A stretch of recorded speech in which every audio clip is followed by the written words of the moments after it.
following podcast contains spoilers, adult language, and some lines of dialogue that I don't ever want to hear again. Come to daddy. Yeah, that's definitely one of them. Come on, come to daddy.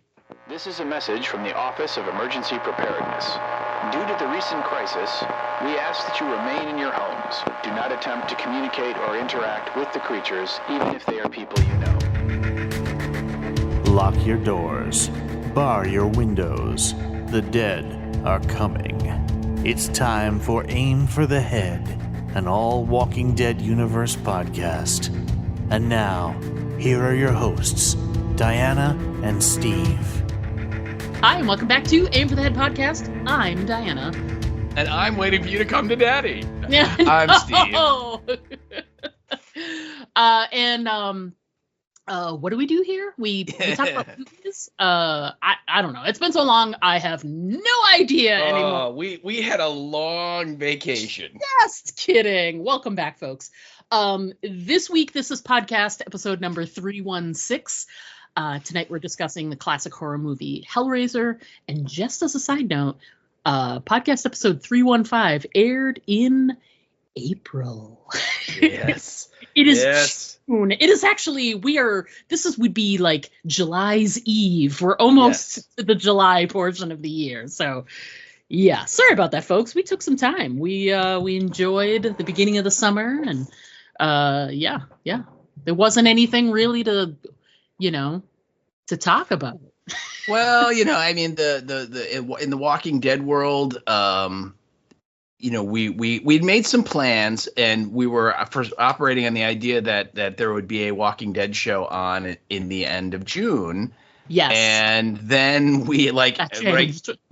Yeah, I think we even announced it in that last podcast of it's supposed to be back in June 25th, and then like a week or two later, they officially announced that it's coming back in September, and so it's like, oops. So we suddenly a lot of our plan, things we thought about doing, kind of went out the window, and then just I think we got lazy, and that was it. So, although I do have to say, I was very lucky enough to guest on another podcast a few weeks ago. It was called Bloody Essentials, and we discussed the classic Halloween 2. And nice. If anyone's interested at all in hearing me wax poetically on that movie, you can find it, Bloody Essentials, anywhere your podcasts live. And it's one of the hosts is Jamie she used to be on the Dolls of Horror. So if you're familiar with that podcast, that's that group. So that was kind of my what I did over my summer vacation. So so there I did do something, Yeah. We did things. We went to some conventions and stuff. We also felt too that we want to do, fun stuff, but we also want to make sure that we're doing things that you guys want to listen to. And we certainly didn't want to just do something to do something. And we do have a short list of things that we do want to cover when we are in between Walking Dead projects. We weren't ready to go, though. Like Steve said, we sort of felt like, maybe we'll cover Hellraiser, maybe one or two other movies. We'll have Daryl Dixon, and then we'll sort of go from there. And then they just messed with that whole plan. So we just weren't, ready with something. And like I said, we didn't want to just throw something up there to have it. So we took the time. We took our time, did our own things, appeared on other podcasts, rested a little bit. And then when we were ready, we planned this out, and we knew we were going to do this. And we'll talk some more about scheduling stuff when we get toward the end. But we planned this out ever since we were at Days of the Dead. We decided we wanted to cover this, and it's been a bit since then. And I'm so glad that we're finally here to discuss it. Yeah, it's going to be fun. I know. Now, I did go back to check, and way in the Wayback Machine, when we recorded our last podcast, you went first last time, so apparently I go first this one to talk about definitely ladies first, definitely. Ladies first, for sure. Yes. I had never seen Hellraiser before we decided to cover this. Was part of the reason. You know, you guys have heard us do this before when we cover movies that Steve has seen countless times, and I have never seen once. Right. So people, I'm really trying to educate her on her horror film knowledge. I'm shepherding her through this. Okay. I think too, like, one of the things is that lots of people will cover movies, but I think the unique perspective that we try to bring to it is those two different opposing people who have, you know, never seen it before, and the person who's now seeing it for, like, you know, whatever it is, the 30th time, the 50th time, who knows? Right. So I finally sat down and watched over the weekend, and I was not disappointed. It was campy. It was gross where it needed to be. It was you know, violent where it needed to be.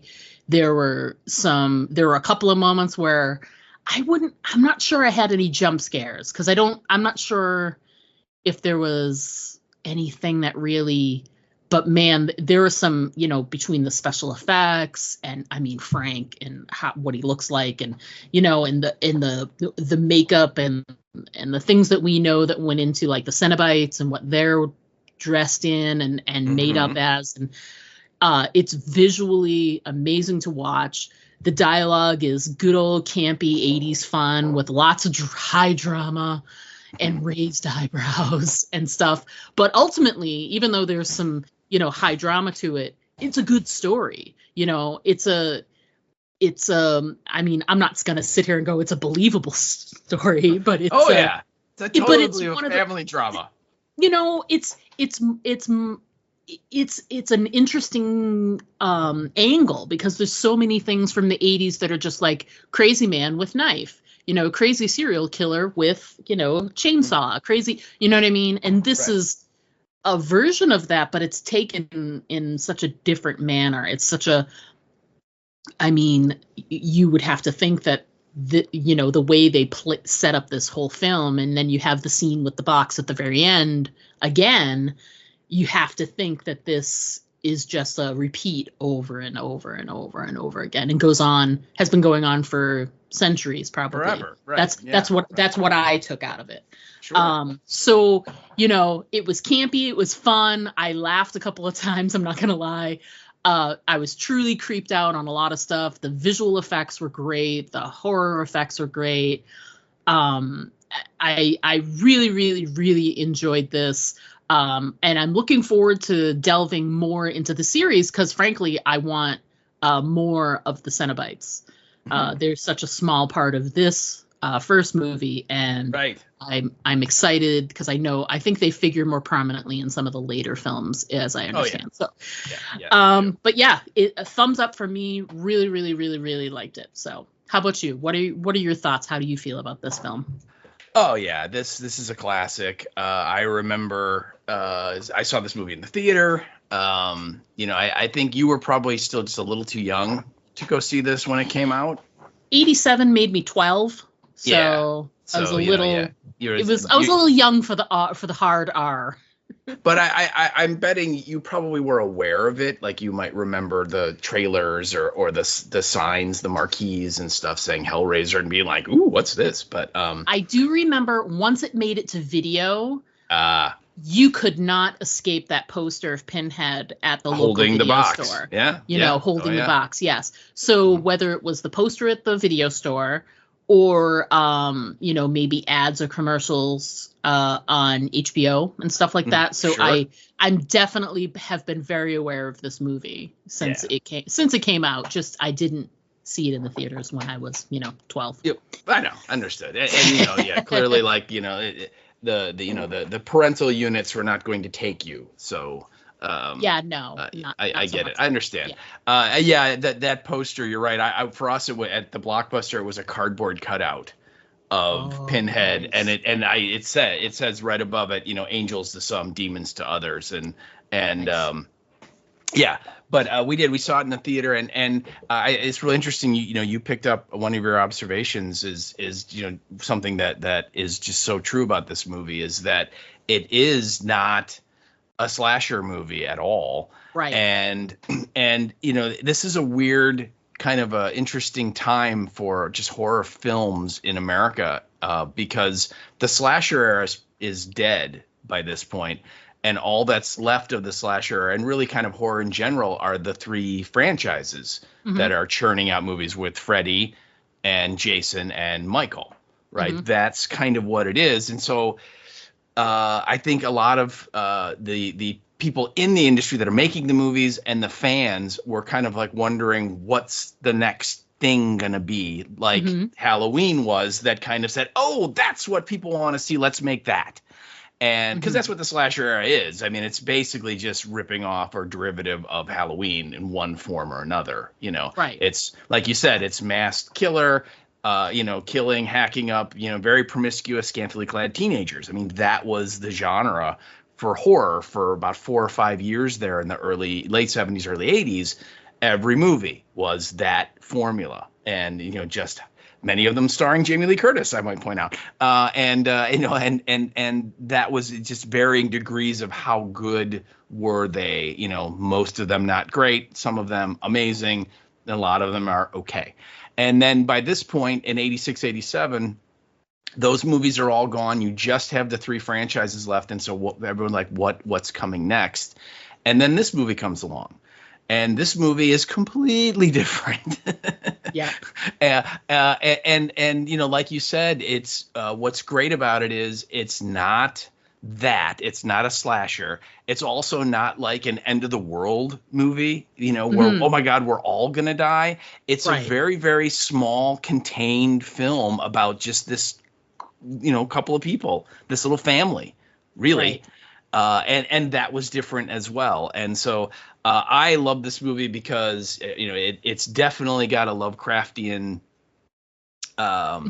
tint to it or feel to it. And I know we throw that line around a lot, what Lovecraftian, obviously based on H.P. Lovecraft. People sometimes go, what does that mean? And what that means to me is that H.P. Lovecraft really put this idea out that there's so much crazy, horrific stuff that's all around us in the universe, but we are just unaware of it. And he used like a very famous phrase of humanity is like living on an island of ignorance, which basically, it's saying that every once in a while when that veil is pierced and one of us humans gets a glimpse of the horrible, monstrous things that are out there, we go insane. And that's literally what all the crazy people on Earth are. They're all people that have gotten a glimpse of what's really going on, what's really out there, and it just we can't hack it and we go nuts. And clearly this is in that same cloth because the Cenobites in their realm and the stuff they do, it's right there. All you got to do is find that box. All you got to do is figure a way to open it and they'll be there. But for the most of us, we'd be like, what are you talking about? You're crazy. Of course. So I do. And again, like you said, the 80s. It smacks of a movie made in the 80s, right? Oh, God, with the clothing and the hairstyles and the makeup and the cigarettes and all of the 80s trappings, and it's 80s awesomeness. And so it's definitely a favorite of mine. And the other thing is you're absolutely right, is that the Cenobites were like the Darth Maul of this movie. And that was what everybody went, oh my God, check those guys out. And if you time it out, they're in the movie for like 15 minutes tops. Yeah. You know what I mean? They're kind of like the Hell Police in this movie.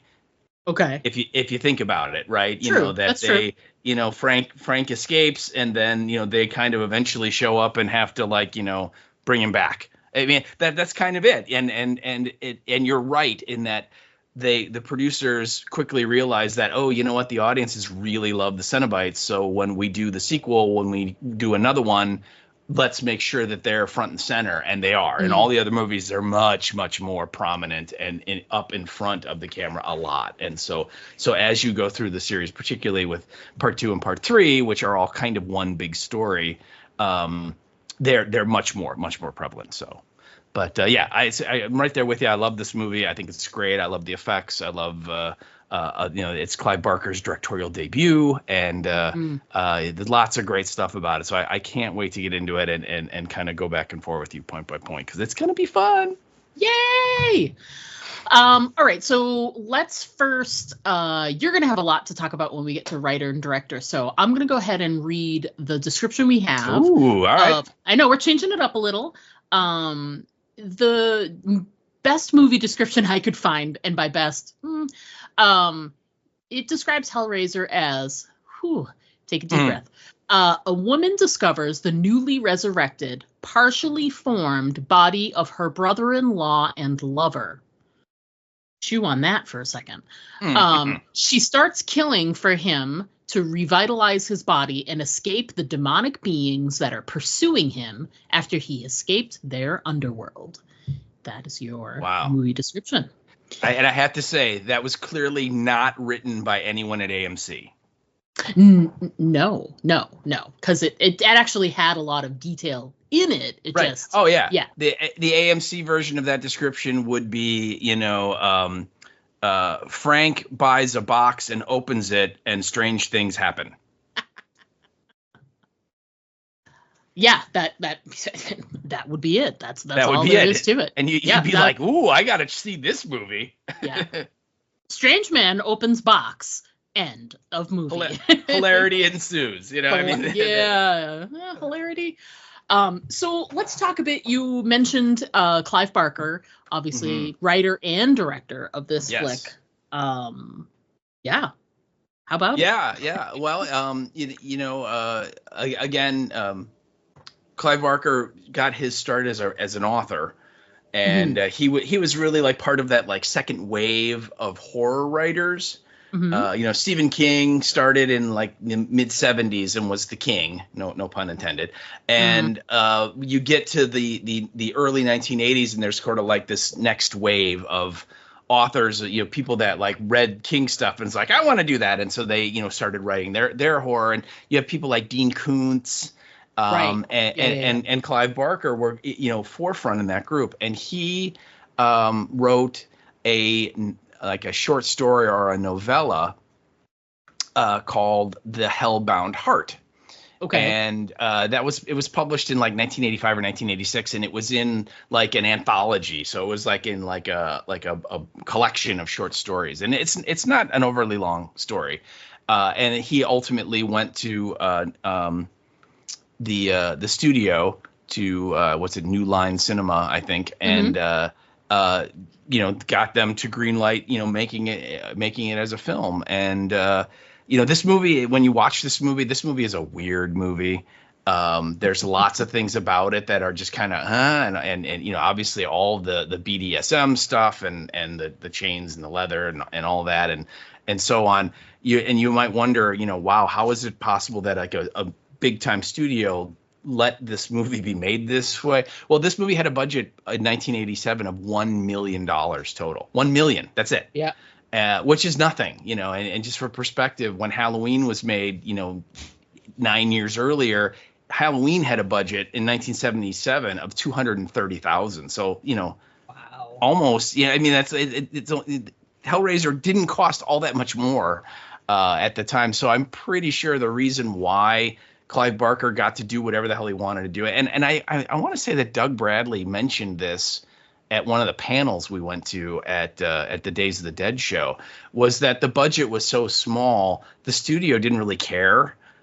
They just said, go make your movie. Just don't go over your budget. Yeah. And we don't care. You can do whatever you want, which it turns out it makes the movie awesome, because then now Clive Barker has complete control and can do whatever, his crazy twisted heart wants to do. But I think also there are some things in the movie that show this is a first time filmmaker who is kind of unsure and not, how do you do things? Well, I'm going to do it how I think you should do it. Is that the best way? No, don't have the experience to know better. Right. The novel, like people might go, well, what's, how close to the novel did he come to, with the screenplay and the film? And I have to say it's pretty good. It's pretty faithful adaptation. There, although saying that there are a couple of differences. But in terms of the plot points, pretty much what happens in the movie is the plot of the book.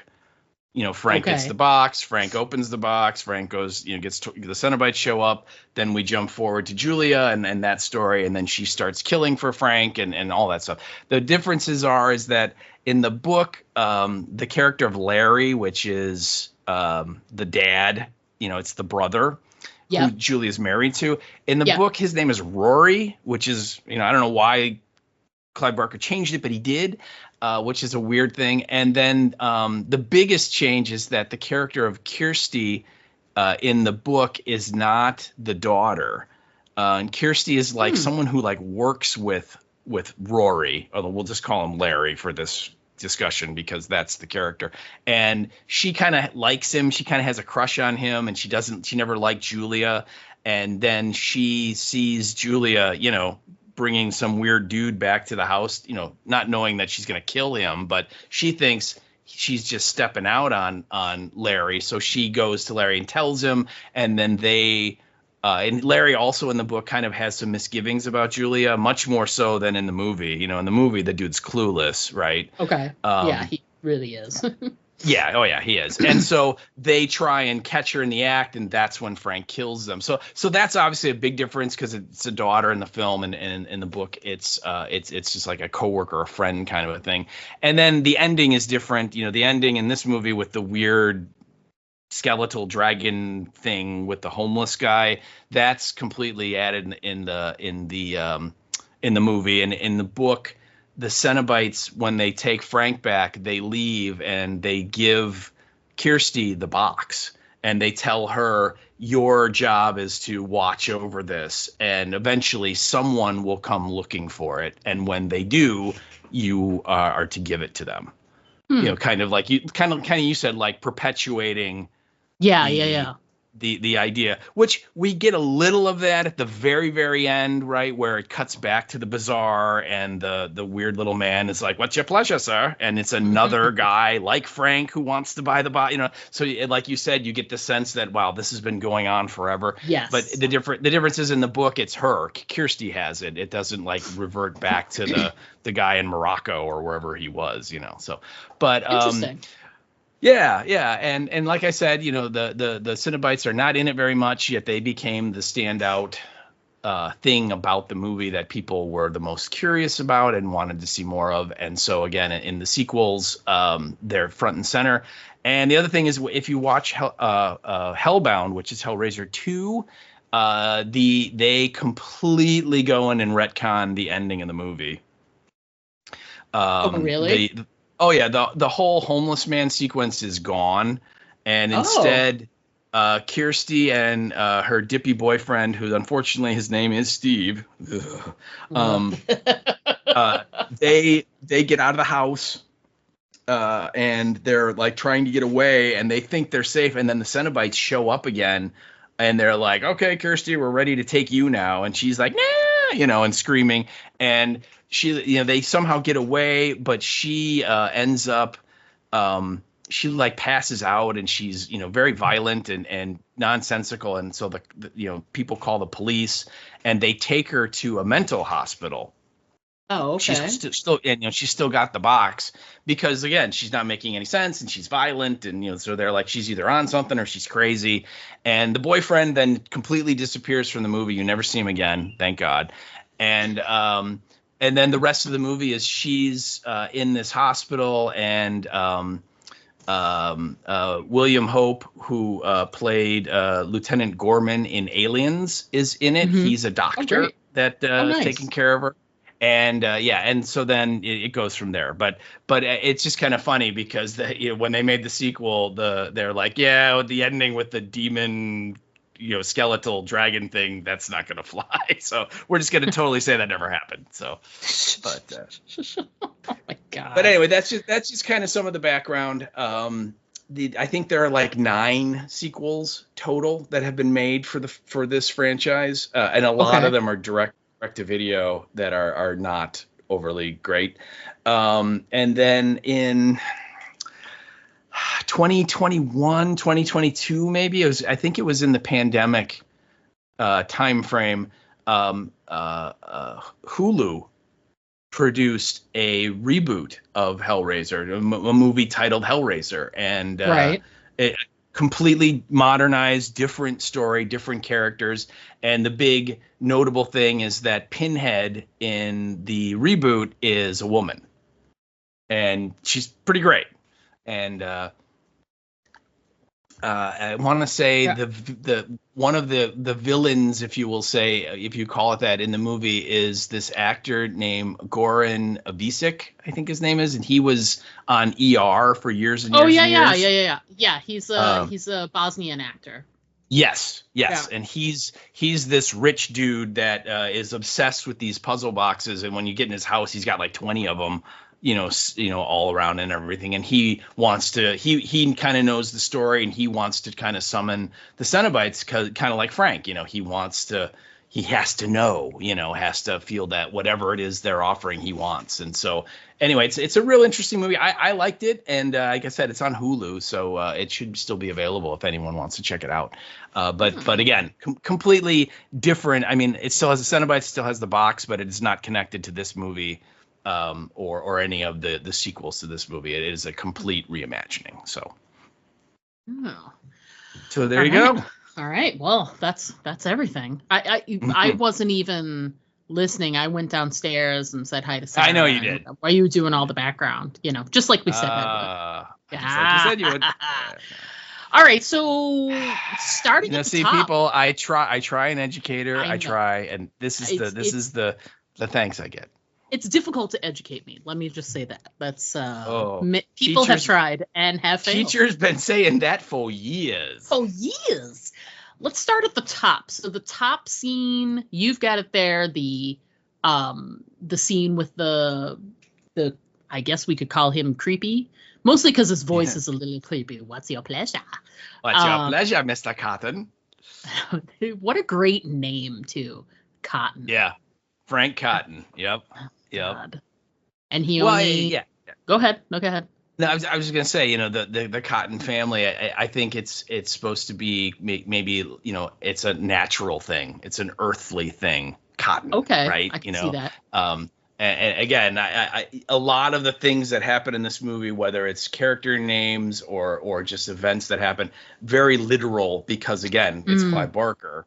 I think, and it's his sensibilities. But yeah, anyway, it's this weird, like Moroccan bazaar, right? You almost expect like Indiana Jones and Belloc to be at the next table over, arguing over the Ark of the Covenant or something.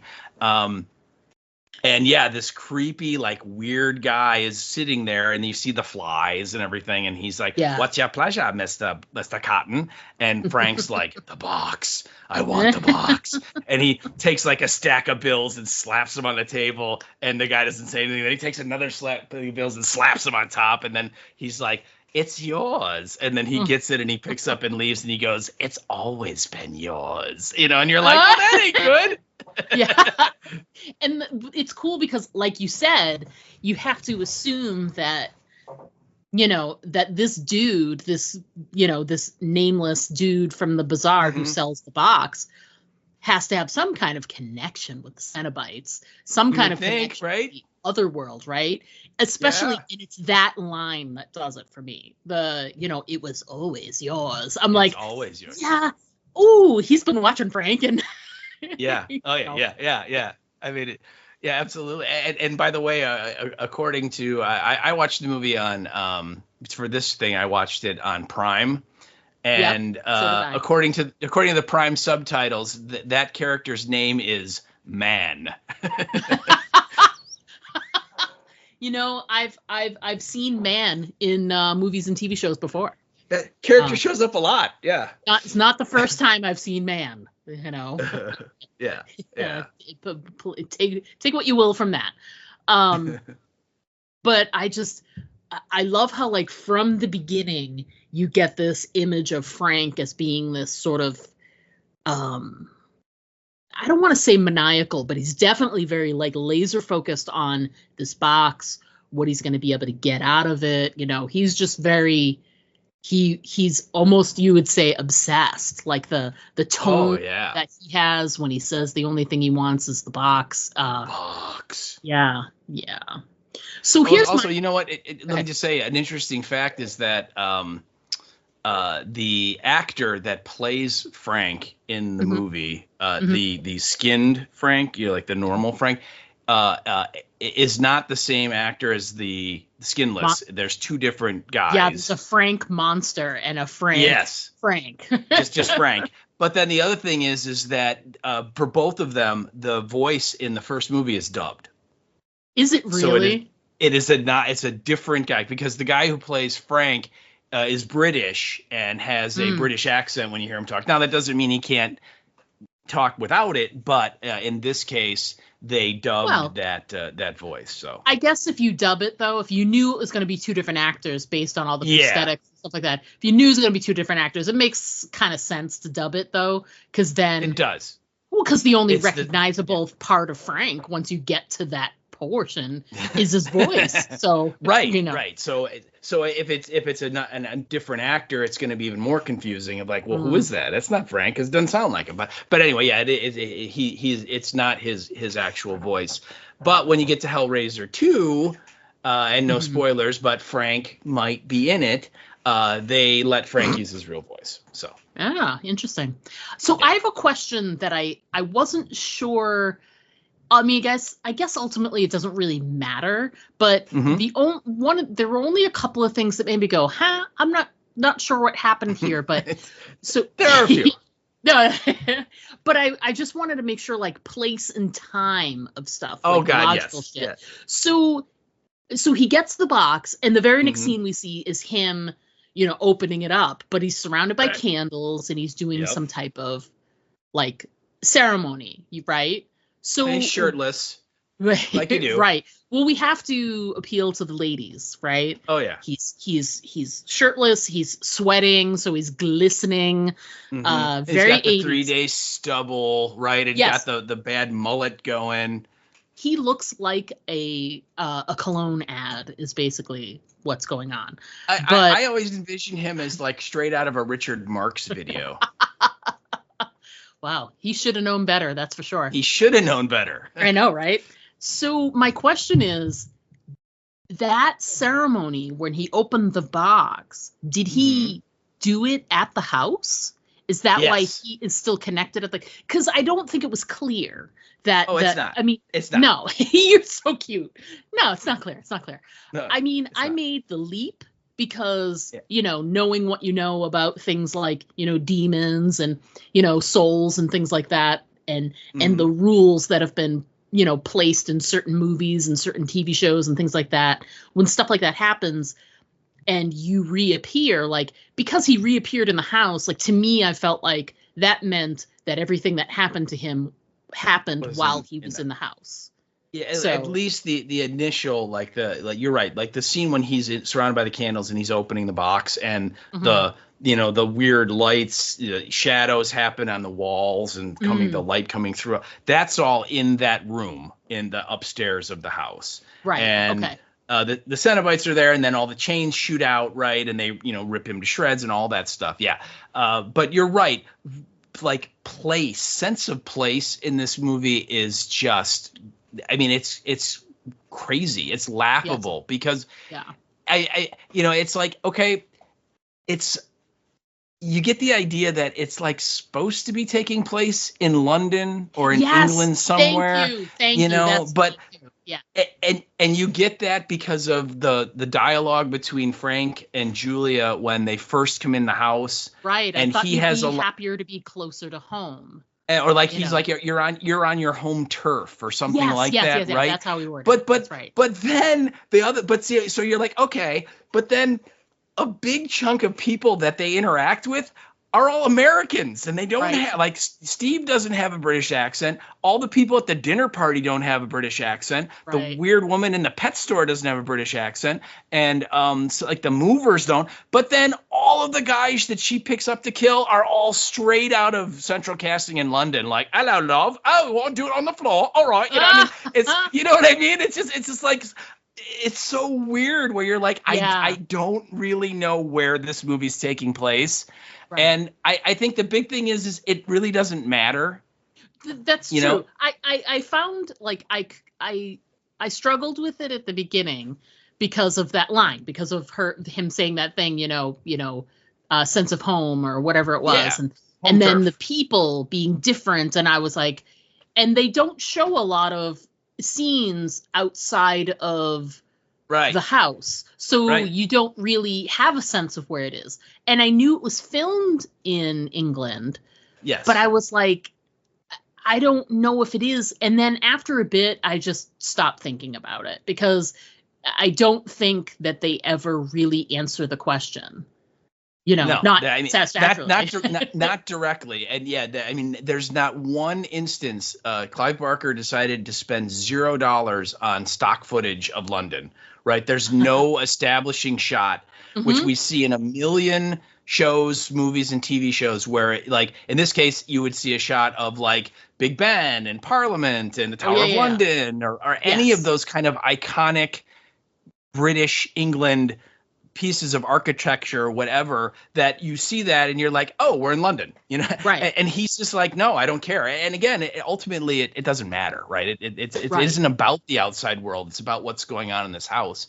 But also, this movie is very much like a stage play, in that it's literally, yes, there's the scene in the pet store, and yes, there's the scene where Julia picks up the dude at the bar. And there's the scene in the hospital with Julia, with Kirsty and the doctor and the nurse, right? And then, of course, when she opens the box in there. But other than that, the movie takes place at that house. That's the main location. The house is almost like another character in the movie. Right. Yeah. Right. Exactly. Yeah. So, but I'm glad you picked up on that because I always laugh when I see this movie because I'm like, where are we again? It's like we're kind of in London, but we're not because no one's talking like they're from London. But oh wait, that guy's talking from. So it's weird. So I always kind of chuckle when I see that because you're right. It is very, I think, purposefully unclear exactly where we are. And my guess is, like I said, it's Clive Barker going, it doesn't matter. I don't care. It's wherever you want it to be. Make your own damn movie. Right. Right. So. And I agree with what you were saying, too, which is like ultimately it doesn't really matter. The overall theme of this can happen. All you need is the box for this to happen. Right. Exactly. Where you are and who you are means nothing to the Cenobites. It's all about the unleashing the power of the box, really. Yes. Absolutely. Yeah. So he opens the box, they show up, and then the chains and the hooks show up, and then the fun begins. Yeah. And then we have my favorite game, which is called Meat Puzzle. Meat Puzzle. Because obviously then you get, the next image you get is the the twirling I guess it's the Lazy Susan of body parts, I guess you could say. And it's just swinging around with all these different pieces on it. It's pretty gross.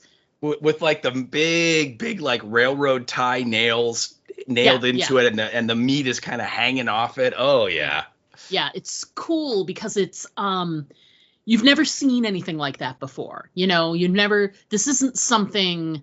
And we're in the first 5 fucking minutes of this movie. Oh, so yeah, like right. Your very first sort of horror image is unlike anything you've ever seen. Like you were saying, these slasher movies, these teenage slasher movies, things, which are great. They have their place. This is something that was totally on another spectrum, and they wanted you to know right off the bat. And I think taking random bloodied body parts and attaching them to this, this like column and having it spin like it was some kind of talisman or some kind of, you know what I mean? It's so creepy and off-putting.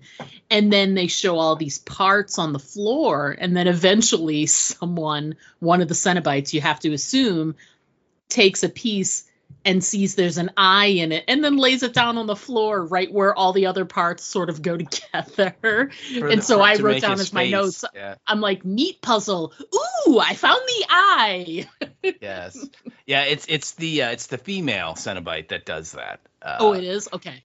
Yeah, okay. Yeah, and yeah, you're right. And she there's this big piece, and she flips it over, and there's the big eyeball there, and then she sets it down, and you see she's kind of assembled like the rest of what his face was. It's like 6 pieces. It's like the 2 ears, the nose, and the mouth, and then she puts this piece Picasso. with the other eye. Yes, yes, very Picasso. Great. Now I have to. No, go ahead. Go ahead. No, you finish your thought. Oh no, I was just gonna say, like, the meat puzzle thing. It's funny to me because I've heard that used in other places, but it makes me think of I unashamedly watch NCIS, and when there's an episode where they had like 4 dead bodies, but they were all in like blown up pieces, and they had to be able to identify them, put them all back together, and they were working on different ones, and they literally referred to that case, and they did, even years later, they called it the meat puzzle because they had to put that all back together again. So ever since then, I've thought of like putting body parts together again as a meat puzzle.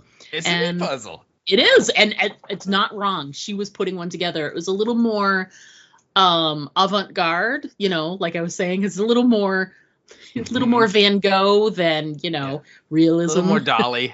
A little more surrealism than realism. So, loved it. All right, like I said, the visuals are unlike anything you've ever seen before. So it really pulls you right off the bat. It does, absolutely, yeah. And again, all of the chains, right? And the chains are kind of swinging and making that kind of ringing sound, right? And it's very distinctive and original. And you're like, oh my God, what is this? And Clive Barker clearly is, probably still is, but definitely was back then, totally into the BDSM scene. And so that influenced his writing a lot, and he's just transferring a lot of stuff over that he was familiar with. So, but I have to ask, when you watched that scene, did you see the dildos? I did. I didn't. And I literally, when you wrote that, you put that in your notes, and it's hilarious. I didn't.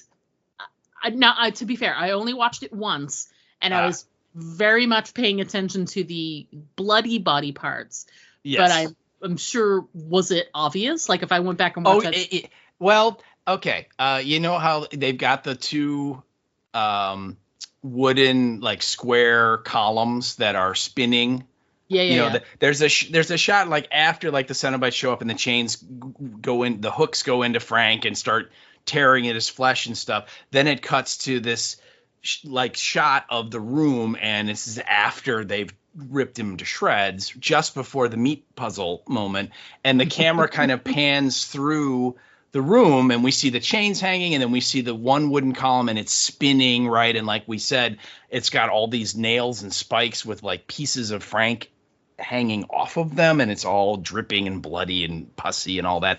And then it goes to the second one, and it's also spinning. And if you look on one side, nailed to the side of this wooden column, are 2 pretty damn large dildos.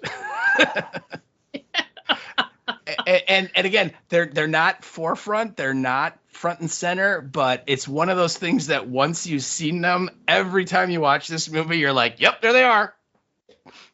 And what, out of, not to be disgusting, but obviously they're showing that he's not the only person that's been torn to pieces in that room. So it was probably, rather than like make a couple of silicone, dicks, to be fair, it was probably easier to just buy a couple of dildos because, you know what I mean? To show that someone had been torn to pieces and, obviously have it be a little funny. Yeah. I think that could be it. I think too that, part of what the Cenobites, like, people might be like, why would someone want to open this box if that's what's going to happen?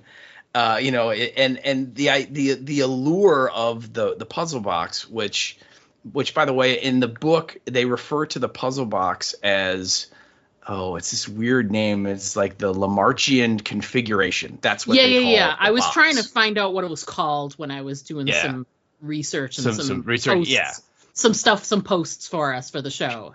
Yeah. Oh, very nice. Very nice. And the idea is that it's these people seek the box out, and they're like these thrill seeker, adrenaline junkie folks that want to feel everything you can feel, every experience, right? Right. Both pleasure and pain. Right. And like you said, that's kind of where Frank is. Like he, as we find out, he's a womanizer. He, it doesn't bat an eye in like basically seducing his brother's bride to be, the week of the wedding. I mean, right. When we get the flashback, he's like, I'm Frank. I'm here for the wedding. Let's go have sex. And Julia's like, okay, sure. But, that's all it takes. That's all it takes. And, but so by the time he's seeking out the box, he's like numb, bored, because he, as far as he can tell, has felt everything there is to feel in this world. And it's really depressing to him because he wants more. That's what the box offer is, the ultimate in pain and pleasure. And you'll feel sensations that you've never felt before. And when you open it, that's kind of the contract you make with the Cenobites. They're like, hey, you know what? We're now going to let you experience all these amazing things. And of course, there's a lot of pain with the hooks that rip you to shreds. And you have to assume that like in hell or wherever they take him, every day they rip him apart and then they build him back up.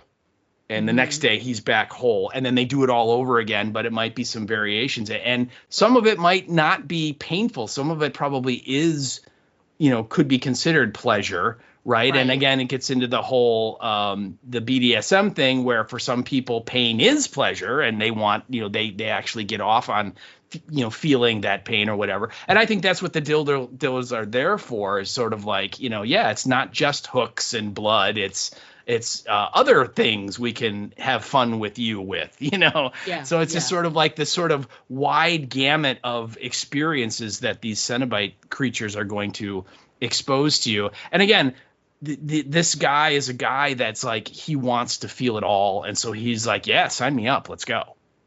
Yeah. But anyway, Oh no, I was going to say it has like a foreignness to it as well, because not everybody feels that, you know what I mean? Like it's not a super common thing to get to that sort of point, sort of sexually, to be like, BDSM is like your only outlet because you've sort of exhausted all other forms of pleasure, pain, whatever. So everything else is boring. Yeah. Yeah. It helps make Frank seem just different. You know what I mean? Like he stands out, I don't want to ascribe anything else, because there's nothing abnormal about, as long as you're safe and everybody has a safe word, do what you want to. And everyone is consenting. Yes, exactly. So there's consent and safe words. Do whatever the hell you want, right? So, but exactly. That's the frame of mind now. It wasn't back then, and I'm sure that part of making Frank such a different person than Larry is to make him this person who goes to extremes, and we see that when they finally, like, the next scene we get is Larry showing the house off to Julia, and it's like, it's all of these, and we'll find out more details about them later as we get to know Frank himself and get some of the background. Right now, it's just got like a creep factor, but all of the religious iconography and all of that. God. It shows Frank living to the extremes. He probably can't just have a hobby and he's not the guy who would just be able to knit socks. He would knit you 10 blankets. You know what I mean? Like that he has that personality. So. Well, yeah. and you're right, and Larry even says that, because when they come in the house and they see like all the rotting food in the kitchen, and then what we ultimately learn is Frank's like suitcase and stuff in one of the bedrooms, And Julia's like, do you think it's Frank? And he's like, Larry's like, he's probably in jail, you know? And that just kind of sums up what Larry, you know, thinks about his brother, that, you know, he's this impulsive, you know, emotional guy that just does whatever the hell he wants and is sort of like a ne'er-do-well, right? And he's right. I mean, he's right. But at the same time, you also get this direct opposite, that Larry is very stable and very dependable and probably in Julia's eyes very boring, you know. but again, it's just the diametric, you know, opposites here. And you see, okay, Julia married the boring one because of the stability and the reliability, you know, that, you know, Larry's always going to have a job, you know, Larry's always going to take care of her, and, you know, Larry's always going to be there for her. But deep down, she wants Frank. Because Frank's the bad boy that's going to treat her like crap and do all those things that, you know, get her excited, that Larry would never do. Right, exactly. And honestly, I think, you know, without reading too much into it, I think that's part of the reason the name changed from Rory to Larry, because there's a lot of, you know, I'm sorry if there's any Larrys who are listeners, there's a lot of connotation to the name Larry, you know. It's got a very like,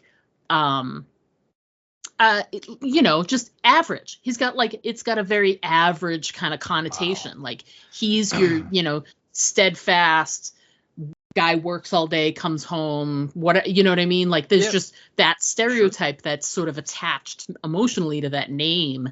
Plus, I think it's hard to say the name Rory. Yes. On the page, it's one thing, but saying Rory over and over again, hard. Yeah.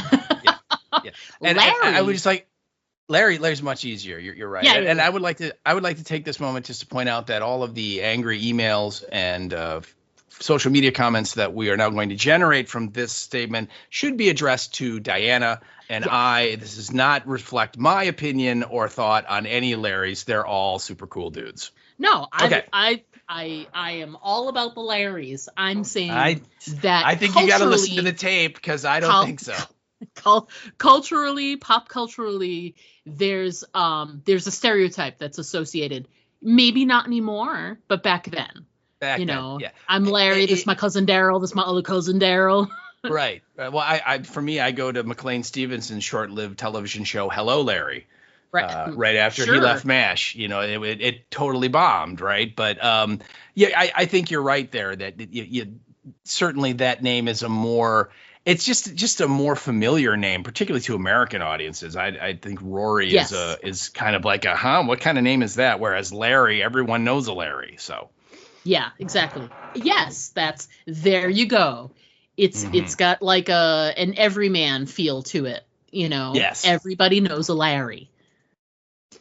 There you go. We're going to do T-shirts now. Everyone knows a Larry. Everybody knows a Larry. That's right. So, Aim for the Head podcast says everybody knows a Larry. So let's talk about the house. So the house my God. It's creepy. They did a really good job of like, well, first of all, I love how Larry is like selling it. He's like, yeah, huh? This house? Mm-hmm. I'm like, oh, God, no. He's clearly blind. So Larry, nice guy. Dependable. Everybody knows Larry, but I think this particular Larry, he might have something wrong with his eyes. This is definitely one of those moments where I guess you're supposed to, according to the, you know, the house flipping shows or whatever, you're supposed to say this house has good bones or whatever. Because it is. It's like a nice big house. Lots 3 of stories. Space. Yeah, lots of space.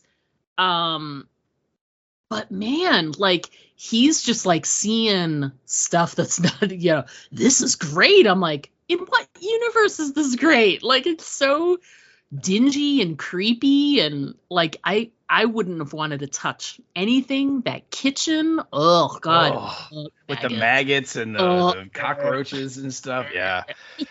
Well, they again, it's in the dialogue kind of, but you get the set. Like, I think he says that like it was like either his mom's house or his grandmother's house or something. Yeah. So, and no one's lived there in like 10 years. But you also, you know, there's that line in there, like when he asks Julia, he's like, "What do you think?"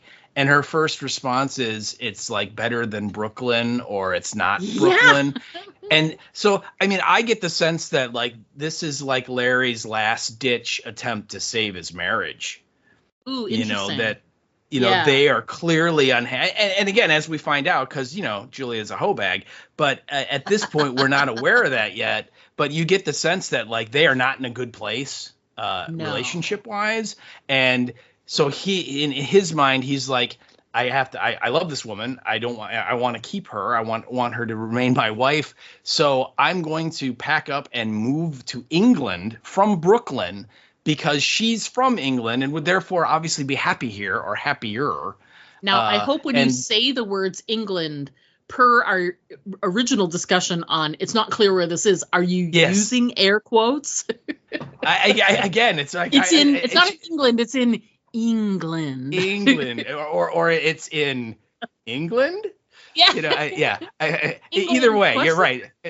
It's like wherever this house is, it's not Brooklyn. I think is the thing. So I get that sense, that reason why he's pushing the hard sell on her of like, and this is going to be great. And you know, he points out that all the crap that's there, he's like, I have no attachment to any of this. We can pitch it all. You know, and I won't bat an eye. You can make this house into whatever you want it to be. And it's more like, see, this is going to be so great. We're going to be so happy here. It's going to be awesome. And everything's going to be, you know, balloons and rainbows from now on. So I definitely get the sense that this is like his, you know, attempt to kind of, you know, make things better and more workable. Mm-hmm. Yes. Oh God, the house. Anyway, so back to the house. The house is so bad. And he's he has the emotional attachment because of the family thing. But there's a lot of 80s happening within the house because now you're getting to meet the character of Julia. Claire Higgins, she never met a tacky earring, a shoulder pad, or a cigarette that she didn't like. And once we move to the, yes, we're going to stay and this is us moving in scene, then you really come to understand like who she is as a person in that little exchange with the guy that is the mover. Like she was being flirty and whatever. And I was like, oh, this is who she is. Yeah. She's going to be the flirt. She's going to be the one who, you know, she's stepped out on him maybe in the past, stuff like that. So you got a lot of Julia in like about a 5-minute time span and got to know who she was, you know, and then the tearing of the picture and I'm going to put it in my pocket and I'm going to think about Frank and oh God. Well, and you just see those as she's like reliving, you know, the whole seduction and, you know, affair that she had with Larry, just how, you know, just how smitten and just, you know, the lust in her eyes. I mean, she is like, you know, just head over heels for this guy. Right. Oh, yeah. From the moment he, you know, and again, I mean, and who could not be, right? Because she opens the door and he's standing in the rain. So he's all wet. Right. And he's just kind of hunky and he's like, I'm getting wet. Can I come in? I gotta say, like, you know, I'm not telling tales here, but you know, I've been around the block with a few guys in my time, and I'm gonna say that even though I don't bring the fully like cis female perspective to this moment, it's certainly it's at least like a partially, you know.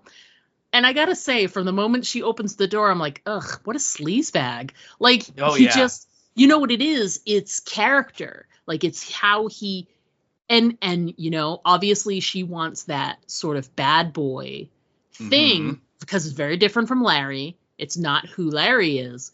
But Frank is just like well, are you going to let me in? I guess you're marrying my brother. He's just brusque and I'm here for the wedding. Oh yeah. Yeah. He's such an a-hole smoldering from moment one. He's what? He's smoldering though. That's debatable. Debatable smolder. I don't know. I just between how he presents himself, these moments, and it's definitely a time period thing too, because you wouldn't see that scene happen in a movie these days. You would not see that. A woman would be like, who the fuck do you think you are? And like kick him out. You know what I mean? Yeah. Like get an umbrella. Like the things that he's able to get away with in that moment are definitely very sort of time period specific. So it was an interesting moment to sort of like bash up against it and just be like, what does she see in this guy? He's being like such a dick to her. He obviously doesn't seem to like his brother. He doesn't seem to want to even be there. You know, like I'm gracing you with my presence, me and my dampness. That's right. And he's like, can I get a towel? I mean, yeah. But he didn't ask like nicely. He was like, can I get a towel? Like he was like expecting it to be there. Right. Yeah. For him. I'm like, he's not all that. All right. I don't know. I have heard other podcasts review this movie, and the ladies are their hearts were a pitter patter over Frank, and he's dreamy. So I don't know. I'm just saying. I have to ask you. Is he 1987 dreamy? Maybe. Oh yeah. Maybe. Straight out of the Richard Marx video. Yeah. Right. He should have known better. He should have brought his own towel. He should have brought his own towel. All right, so let me ask you, when they're doing the tour of the house, and she goes upstairs, and Larry goes into the kitchen and sees the rotting food and the maggots and all that stuff. But when she goes upstairs, she finds, like the mattress on the floor, and there's the suitcase open, and there's all this stuff, and there's the little teeny statue of the lovers, screwing, right? Which is like, okay, that, I don't think they sell those anymore. Not today. Not really.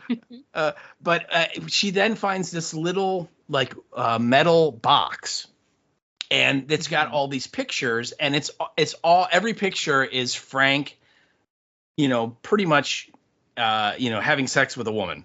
Or with a naked woman or whatever, and she eventually takes one, and she ends up tearing the woman part of it off, so it's just a picture of Frank. But my question to you is, do you think any of those pictures were of her? No, you don't. know why I know? Because she tore the corner.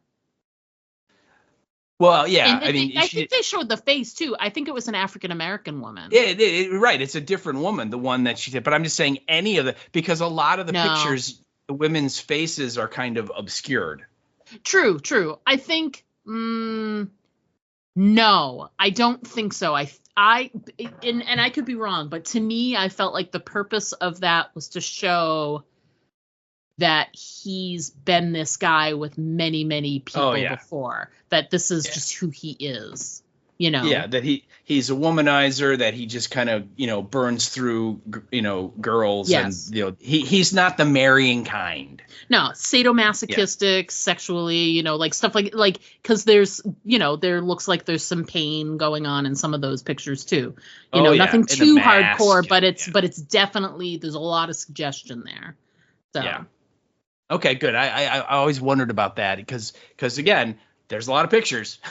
she's she's kind of clicking through them, and knowing once you kind of know the plot of the movie, and that okay, they've been intimate already. When I watched it again, I always am wondering, like, is she looking to see if she's in there, in either to remove them so Larry doesn't see them, or maybe she wants to keep them as a souvenir to remember that time, or whatever.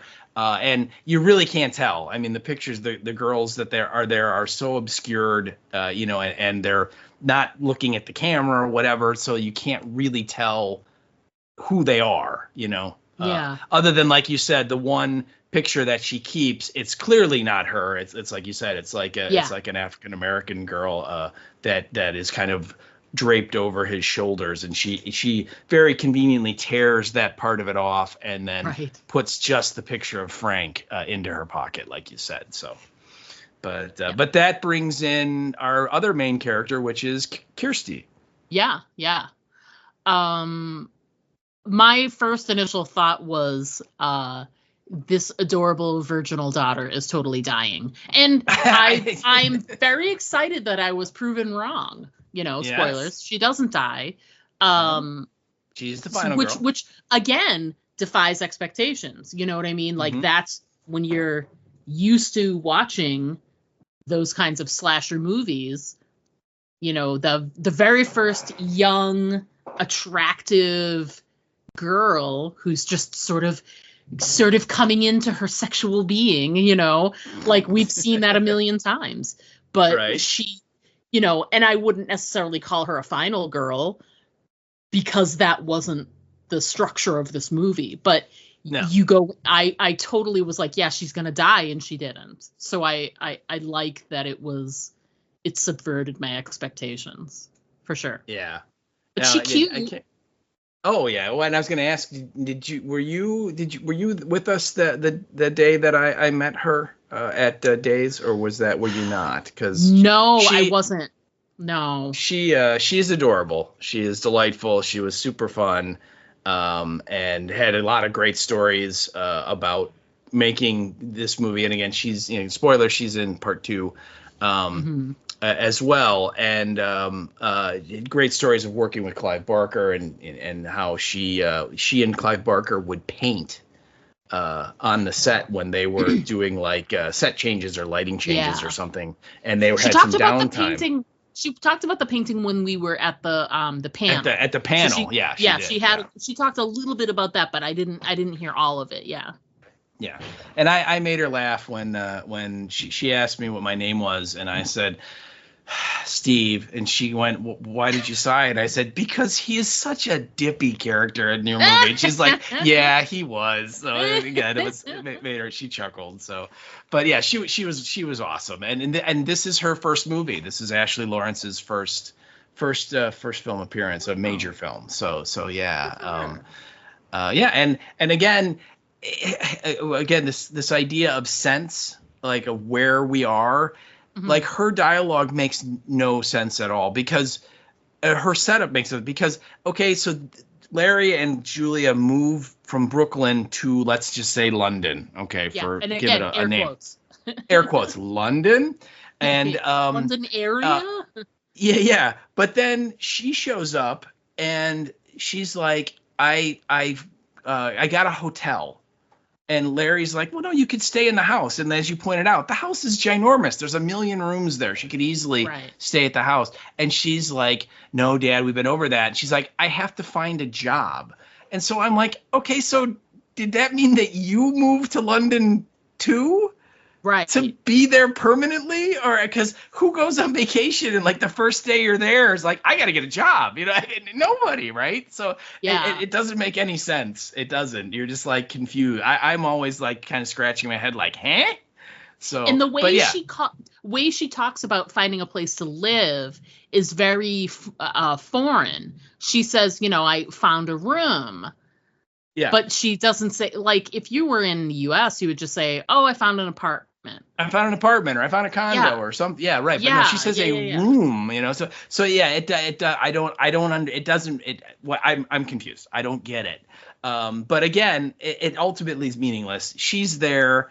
You kind of get the sense that she and I mean she and Julia.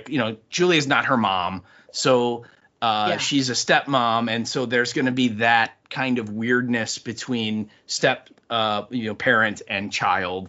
And particularly an adult child who, it's like, look, you didn't raise me, lady. You're just the woman that my dad's dating, or married to, whatever. But there's that kind of weirdness. But you also get the sense that, Larry's trying to reconnect with her too.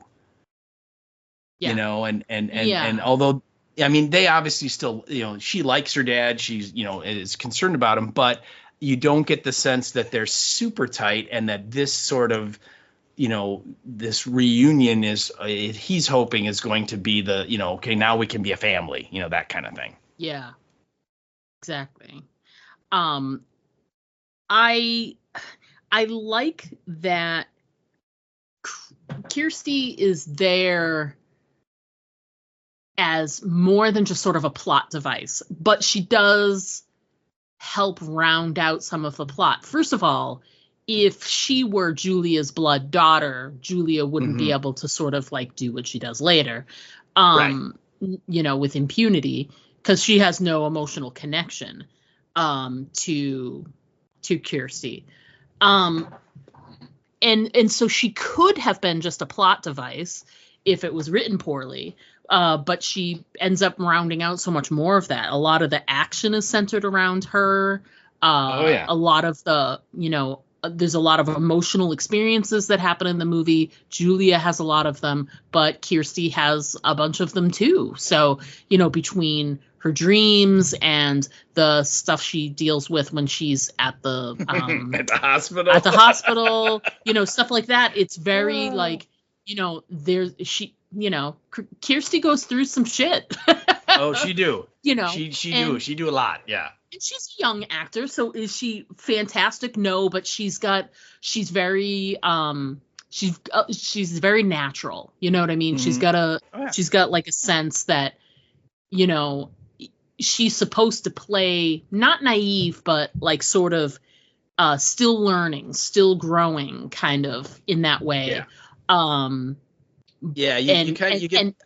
get the sense that she's like no longer a child, but not quite an adult. She's like right on the line.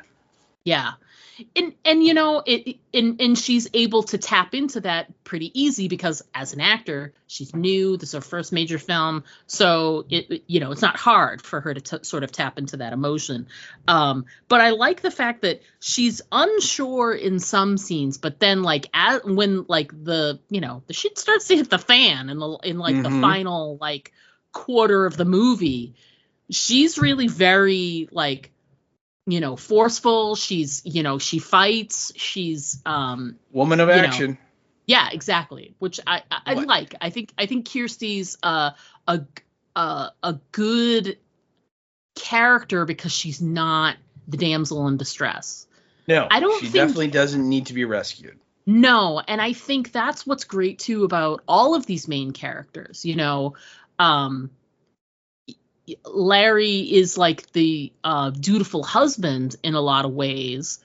So I really feel like he's really the only stereotype that we get.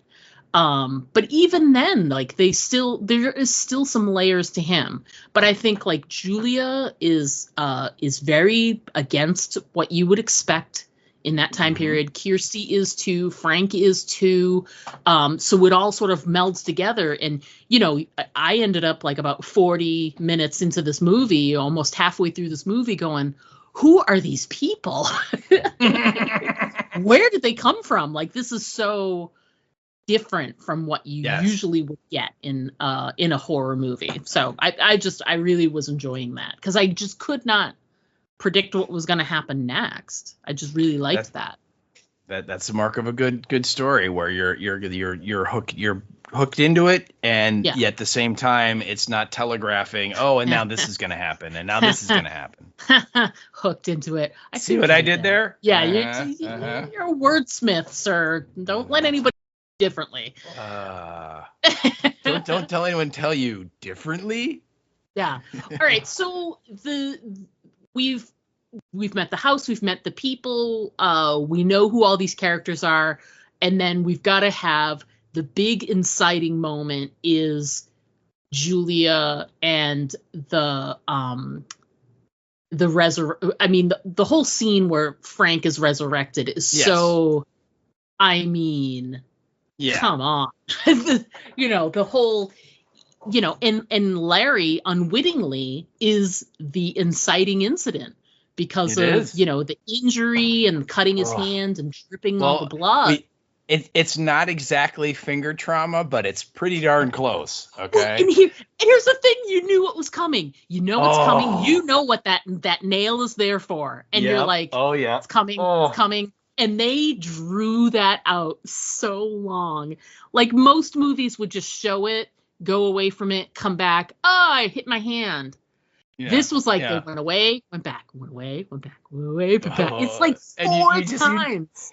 And you're just like screaming, like, watch out for your hand. Or you're just like, just kill his hand already. Would you just get it done so I can see what's going to happen? Oh. And I love how his very first thing when it happens, he just yells out, like, Julia! Like she's it's like mom.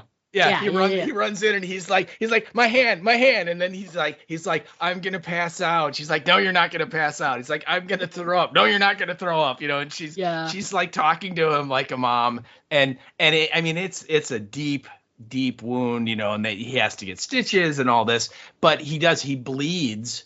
His blood falls onto the floor of the room where Frank was torn to shreds. Mm-hmm. And apparently that's the get out of jail card for the Cenobites, because that allows Frank to appear. Yeah. Who knew? And you're right. He kind of the floor kind of starts to shake and then pus kind of bubbles up from it. And then out of this puddle of slimy stuff, the bones of Frank come out. Right. And then you kind of get the stop motion effects of the tissue slowly reforming onto him. And he when he finally finishes, he's I would say needs to be in the oven for another 20 minutes maybe before he would be done. Right. Because he looks like you took a half cooked pizza in the oven and you just peeled all the cheese off. And that's what you're left with is all of that goop and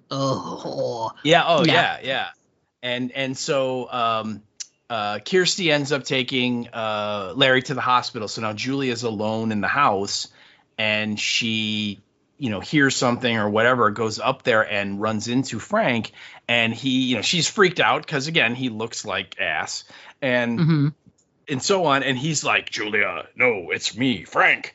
And she, despite the fact he looks the way it is, she is so smitten with him that she's like, oh, hello. Yeah, you're disgusting, but I'm also a little bit turned on right now. Oh, yeah. Yeah. It's funny. There's a meme that's going around, and I've always wanted to use an image of this movie for the meme, and it would be a picture, and it would be Julia looking at one of the icky versions of Frank, whether it's the red bloody version that happens later or this one, the kind of desiccated version. And the quote would be, find someone who looks at you the way Julia looks at Frank. Right. Aww, because, he looks, like a corpse, and she is still this is the hottest thing I've ever seen. I love this man no matter what. And also I think we also get, before the resurrection scene, we get the flashback stuff with him in the rain, and then he, makes his moves on her and he beds her, and basically she, is so, taken by him, so in lust for him and wants him so badly. She tells him back then, I'll do anything you say, just, don't leave. Right. So she is just completely wrapped around his finger. And like we said, he treats her like garbage, and, he's just going to move on to somebody else. And obviously he did, right. He left and didn't take her with him or whatever. But we get all of that backstory in a really neat little flashback sequence to let us know that, Julia's married to Larry, but Julia really wants Frank. Yeah. Yeah. Because she wants that excitement. She wants the danger. Yeah. I mean, there's nothing more dangerous than, she's 5 steps away from pardon my French, but she's 5 steps away from fucking a corpse right now. You know what I mean? Right. Yeah. Yeah. I mean, he's like a walking skeleton with some tissue slapped on, and she's still kind of randy for him. You know what I mean? Yeah. Oh yeah. I think I was going to say too, part of the whole resurrection, I loved the sort of creature effects of him sort of coming back together again. Yes. He was reverse Humpty Dumptying. It was my favorite part was when the spinal cord comes towards the little blob on the floor and then like pierces it, and you realize it's the spinal cord piercing into the brain. Yes. And then it's just like everything grows, and I'm like, that is amazing visually and disgusting to watch, because everything's like glistening and dripping and some kind of moisture. It's very reminiscent of Evil Dead and the stop motion-y gross out effects that they did in that movie. Mm-hmm. Although in that movie it's the reverse. It's the bodies are like decomposing at very, breakneck pace. Whereas here it's a body forming. But yeah, it's gross awesome. That you're right. It's all slimy and there's all this pus and, sticky, icky, drippy stuff. And, you're like, and as I remember, when she hears the noise and she comes upstairs, the first thing she sees is like the puddle of goo that's left, and like the rats are like eating it, and it almost looks like kind of like vomit, and you're just like, oh, I mean, it's just disgusting. And she has the same reaction, and then Frank kind of comes out of the shadows, and he's like, Julia, it's me, Frank, and then we kind of get a big plot chunk of the movie where he says, it was Larry's blood that brought me back. I need more.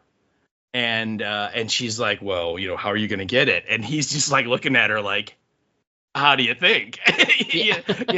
And again, based on the flashback where Julia literally says, I'll do anything.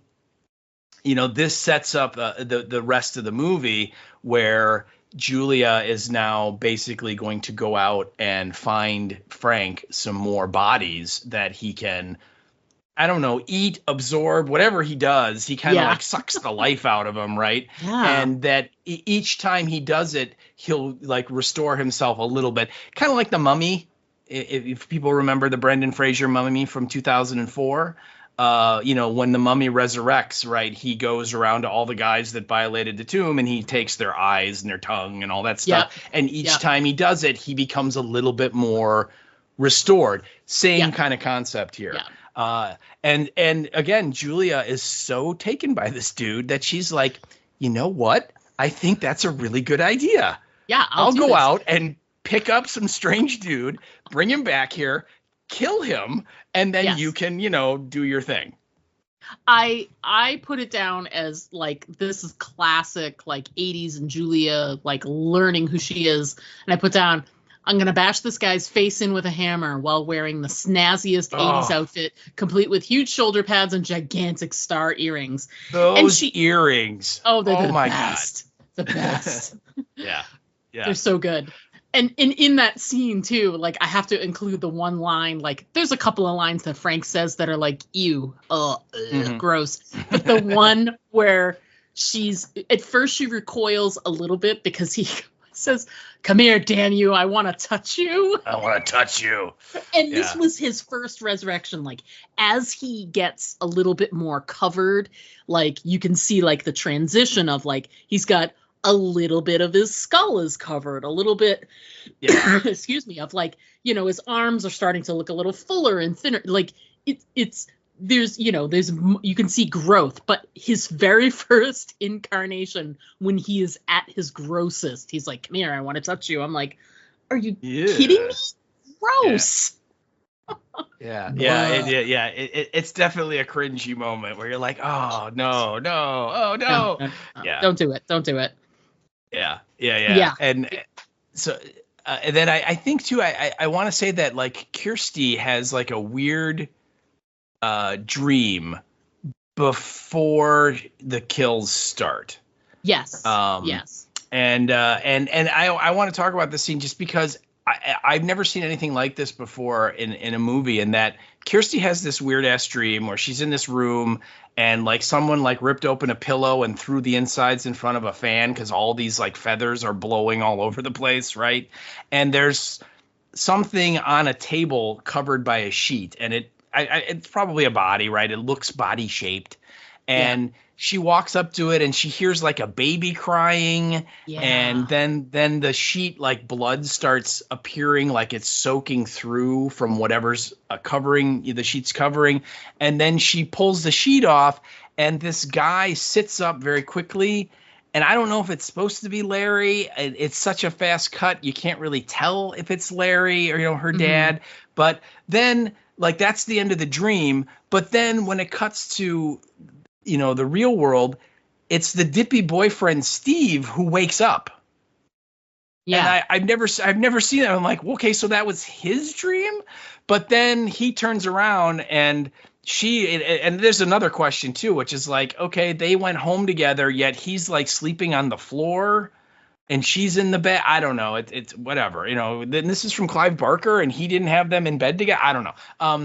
But she is having the nightmare when he wakes up and he has to like do the standard movie shake, wake up. And then she opens her eyes and, does that whole thing that never happens in real life. And, so anyway, it's just a weird scene because we get her dream, yet he wakes up first. I never understood that, how that works. Did that strike you as odd? Well, it was weird because, like, yeah, exactly like you said, there's like a someone wakes up moment, but it's not her. And then he sees her like sort of struggling, but it's. Oh, yeah. So are we meant to just like, I don't know. Like, yeah, it is confusing. And it's another one of those like time and place things. Like, were they like having the same dream? Yeah. And it woke him up, but didn't wake her up? Or was that his dream? And she was dreaming something else even weirder? Well, I don't know. I mean, I definitely get the sense it's her dream because once she is awoken, the first thing she does is call the house to talk to her dad because she's like, he has to. I want to make sure he's okay. True.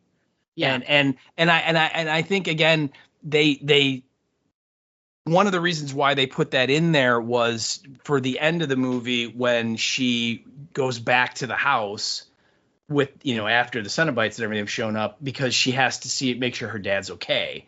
And that kind of helps explain that mentality of she's for whatever reason, is very concerned about him being okay all the time and is very worried that something has happened to him, right? But anyway, it's just a weird ass scene that they throw in there, and it kind of interrupts the Frank and Julia storyline because we get the resurrection and we get Frank telling her that he needs more people so he can become whole again. And then she's like, oh, okay. And then it cuts to this weird dream scene where you're like, huh? And then it comes back and we get Julia. And like you said, she's decked out in her 80s awesomeness, which I also have to mention the helmet hair. Oh, my God, do I remember the helmet hair. I mean, unbelievable, the perm that this woman has. And I have to say, I love Claire Higgins. I think she is such a boss in this movie and in the part two. I'm sure I think I told you this at the show because she was supposed to be at the show back in March and she canceled like the week before. I was really bummed about it. But my point is I'm sure in real life she's a very, very nice English woman. But in these movies, she is just a bad woman. And I love it. I think she's so great. But so she goes out and she meets this British dude at the bar and he, very clumsily picks her up and then she brings him back to the house. And of course, they go up into the room and, he's like, well, it's empty. And she's like, oh, yeah, I like the floor. And she's just like trying to come out. And she's very unsure of like, what am I doing? And then I love it when she locks the door on him. And then they start making out. And then right in the middle, and I know you wrote down this line, he like immediately stops. And she's like, what happened? And he's like, oh, go empty the bladder. Yeah.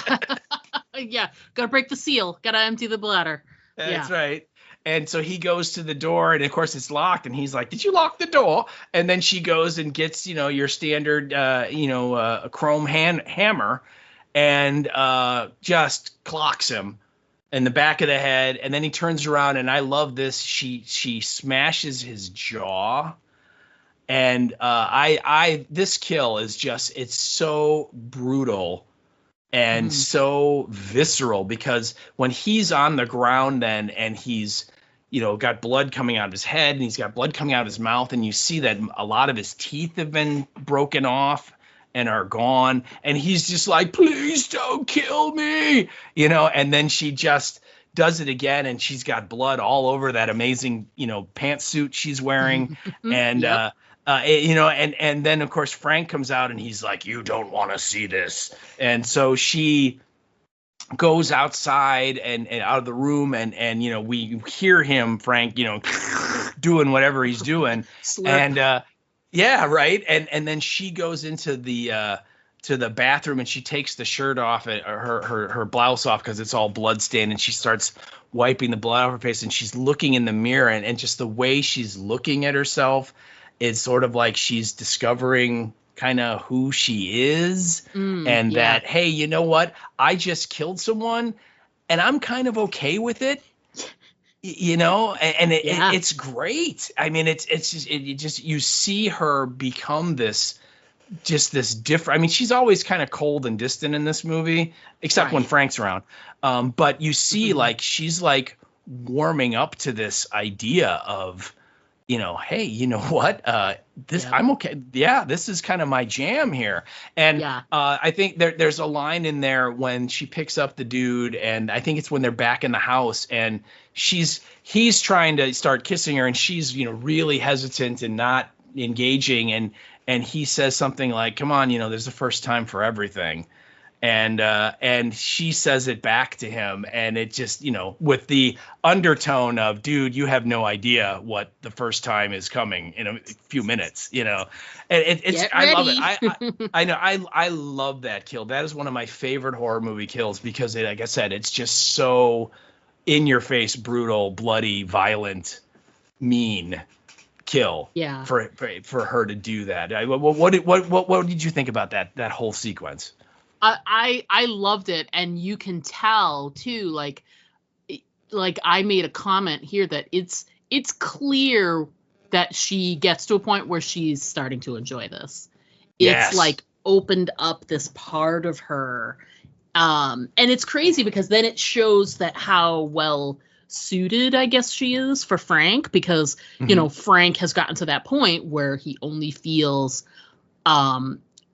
pain and pleasure are almost the same thing to him, and she is starting to come around to that feeling too, except she's not in pain, but she's certainly causing pain. Yes, so she is. She's just tapping into that psychotic portion of her brain that was probably always there,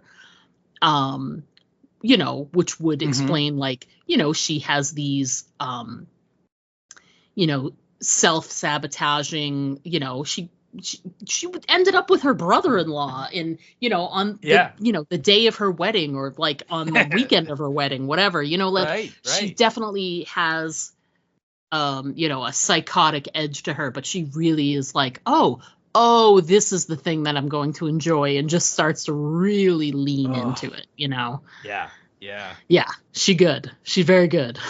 Yeah, right. And I mean, once that first one happens, I like that the first one, it's very slow and deliberate, and the way that Barker films it and stages it, we see every aspect of it. We see them at the bar, we see the clumsy small talk, we see them come back to the house, and they're at the ground floor, then they go up the level, and then they go up a level, and they finally get to the room, and then it's all very deliberate, and then bam, the violence happens. But then after that, we get a real quick, almost like a montage of the second guy, that he comes over, and he's like, are you sure we're not going to be disturbed? And she's like, no. And he's like, good, I like to be careful. And then the next scene is him with this, like, the front of his head's got a hammer imprint where she just brained him, and he kind of falls back into the wall and then hits the ground, right? And she, at that point, I mean, she's like, you can tell she, like you said, she's like enjoying it, right? She's like, there's kind of like this perverse, like you said, she's getting turned on by it, and then she leaves, and then it cuts to that great scene where she and Larry are watching TV, and Larry's watching this boxing match. Yes. And he's got like the fist and is doing the shadow boxing while he's watching, and she's just sitting there not saying a thing, and he looks over at her and he's like, hey, I thought you didn't like this kind of stuff, that it made you, bothered you, made you sick. And without like even raising an eye, she just goes, I've seen worse. Yeah. It's so great. It's great. And it's funny too, because like you can see like that's definitely a part of the shift for her, because you can tell like the way Larry is, that they've had this conversation before, that he's gotten very excited by watching boxing and she doesn't like it, or has in the past didn't like it. And so he's like getting excited, but then he pulls himself back and he's like almost like chastened, like, oh, I'm sorry, whatever. And she's okay with it. Oh yeah, she's just like, sure. And then they follow that. Yeah. No, go ahead. I was going to say that they there's that other, and this is like the trifecta of Claire Higgins in this movie. There's the shot of her, she's sitting on the couch by herself, and she's wearing this kind of like white blouse, and she's got a glass of liquor or something, a cocktail of some sort, and you can tell like she's like the wheels are turning in her head, and she's like reliving these kills, and she's going over at each step, and then I did this, and then I bashed his head in, and then I bashed his skull, and I broke his teeth, and she gets that smile. Yeah. Right. Where you, again, it's just like, you're like, yeah, okay, now this girl is totally into this. Right. And she's just like, yeah, Frank, whatever you want me to do, I'm going to do it, and it's just, the character of Julia is great. I love Claire Higgins. I really hope she comes to Chicago at some point, because I really want to meet her, because she is the boss in this movie, and it's so amazing. I think at this point in the movie, Larry, well, first of all, we get that weird scene in the pet store. Yeah. Where, Kirsty has gotten a job in a pet store, and there's this homeless guy that she and Steve ran into already once in the movie, and he's like the creepy homeless dude who's kind of always staring at her, right? And it makes you very uncomfortable. And that guy comes into the pet store, and he immediately goes back, and they like clearly sell like crickets for people that have turtles or reptiles or whatever, because that's what they eat. And she kind of sees him back there, and so she goes over there, and he like opens the top of the cage and sticks his hand in and grabs like what I assume is like a whole handful of them, and then he eats them right in front of her, and you hear the crunch of him like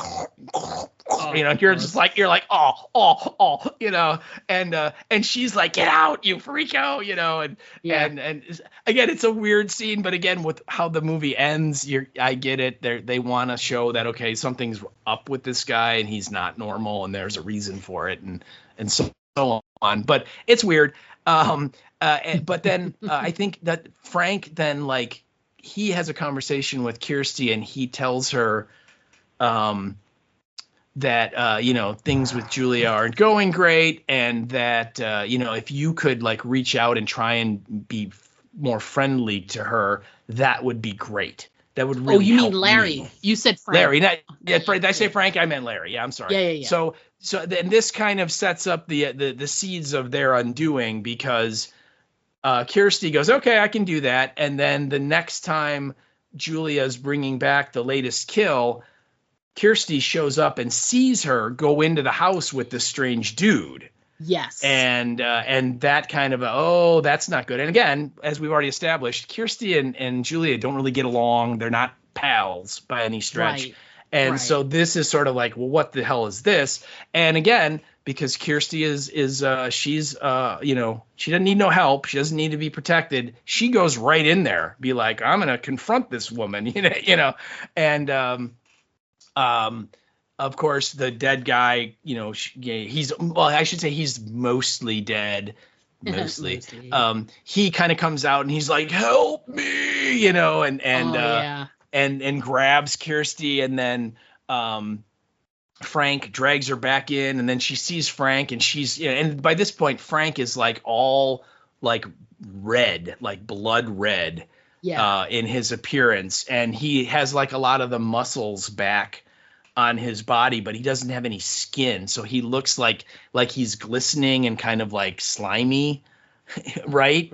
And it's an awesome makeup job. The effects are incredible, and and he, she sees him and she's like, oh my God. And he's like, Kirsty, it's Frank. It's Uncle Frank. It's me, and he's like, come to daddy.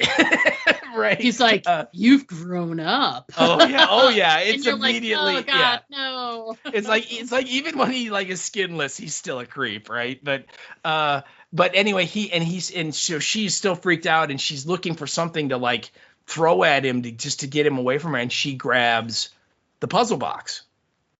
Yeah. And he is like, oh, don't do that. Don't touch that. Put that down. Oh my God, I need that. And she, again, kind of, this is kind of like the adolescent Christy. She's like, you want it? Go get it. And she throws it out like through the window out into the front yard, which is obviously a place where Frank can't really go because he doesn't have any skin. And then she runs out and she grabs the box and runs away. And after like running a long time, and she runs past these two nuns who give her this weird look, right?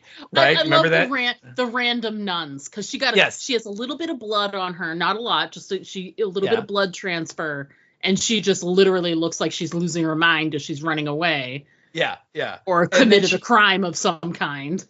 and she literally just kind of like leans against a fence and passes out on the street somewhere, right, in whatever town we're in.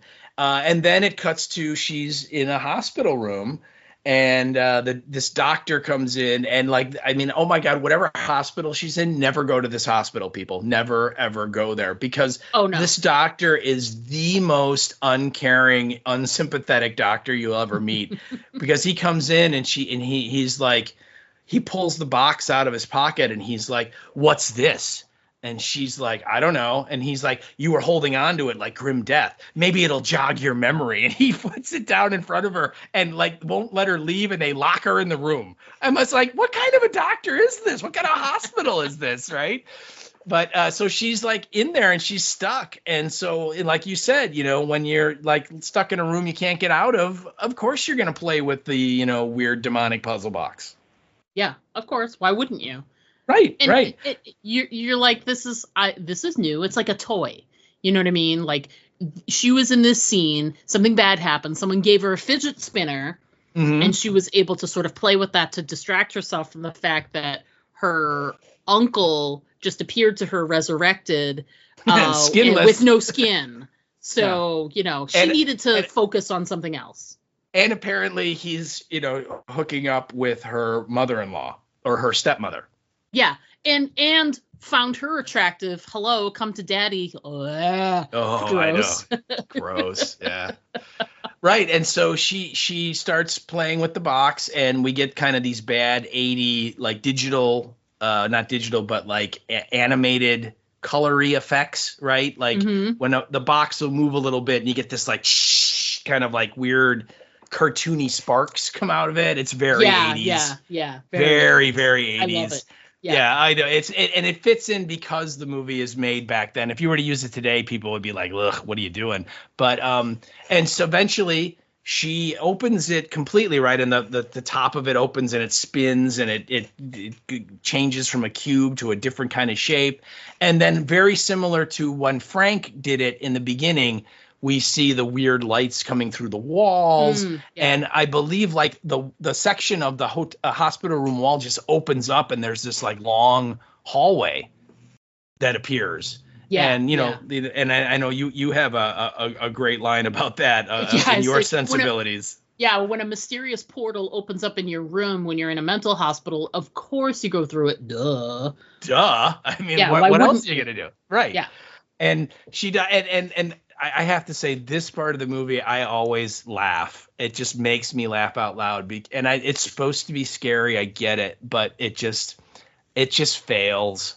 And she goes down this corridor, and this like creature, monster, demon thing appears, and it's as big as, it's like barely fits in the corridor, and it's like excuse me, it starts pursuing her, and she runs back to the hospital room and just barely gets away from it. But I mean, it is like clearly a puppet, right? Yeah. That is, I mean, again, this is 1987. There's no CGI really at all at this point. So so it's some kind of practical puppet or something, animatronic that was built. Yeah. And it, I mean, it's clearly on wheels and someone's pushing it, and it's just silly to me. It's goofy, but I get it. It's supposed to be this, icky monster that she runs away from, but it's incredibly silly. I wanted to ask you, were you scared or did you chuckle when you saw it?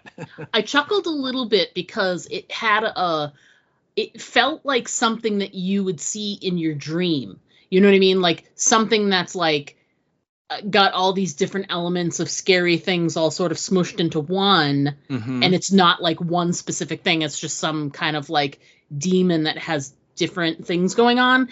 But you're right. It had a real sort of like puppet feel to it. Like It didn't feel, it felt like this was,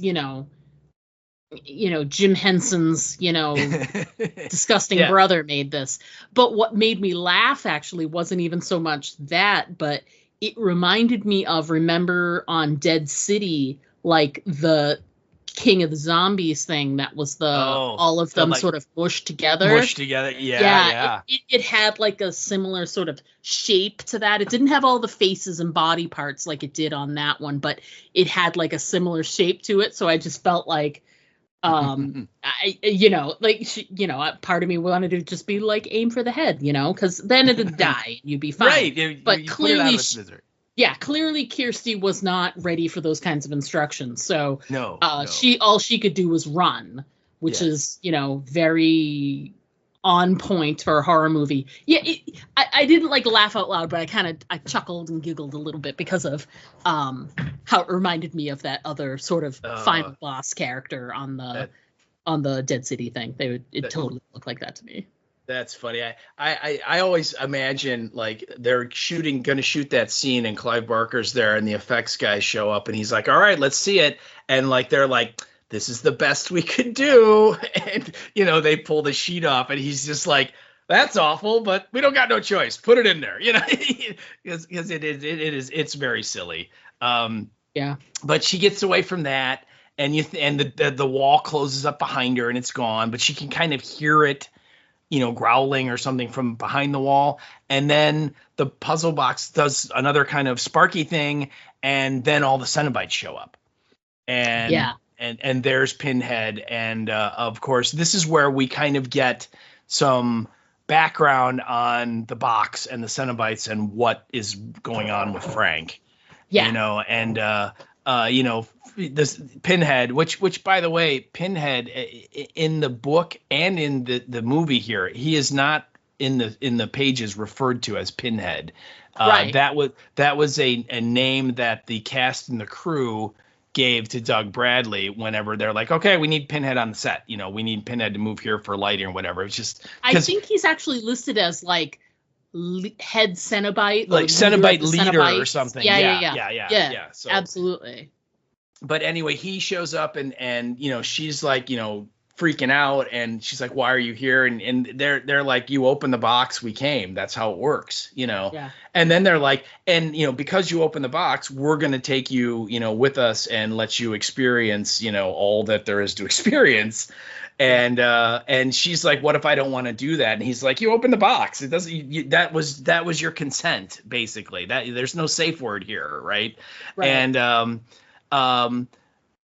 she, again, thinks quick on her feet at this point because she is like, what if I were to give you someone that you already, or she asks like, have you done this before? And he's like, many, many, many times. And she then goes, what if I were to tell you that one of the people you did this before got away? And he's like, nobody can get away. And then immediately he's like, okay, well, supposing someone did get away, could you give him to us? And she's like, yes, if I do that, will you not take me? And he goes, perhaps. He doesn't say yes. He says perhaps. And there's also some great stuff in there too, where she asks him, what are you? And I wrote this line down, and it's one of the more famous lines in the movie. And he goes, explorers in the further regions of experience. And then, she kind of is looking, there's a cutaway shot of her like reacting to that. And then it cuts back to him. And this is the kind of the tagline of the movie. And he goes, demons to some, angels to others, and it's, Doug Bradley nails it, and they treat his voice, and it's awesome and great. But she kind of cuts a deal with them that basically says, if I can give you Frank Cotton, who got away from you, you'll take him back to wherever you're going and not me. And of course, she's doing it because she's convinced that, Frank and Julia have ill will in mind for her dad. But also there's self-preservation there too, I think, as well. She doesn't want to get the whole chains and whips thing going. So they like kind of like give her like, okay, we'll give you a little bit of time to do this thing, but you better come through because it's not unlimited. And so then she again goes to that damn house, right? And by the time we get there, unfortunately for Larry, they've gotten him. And I think there's a scene before that when Larry comes home and Julia's there and she has this horrible look on her face and he's like, what's wrong? And she's like, I think it's better if I show you.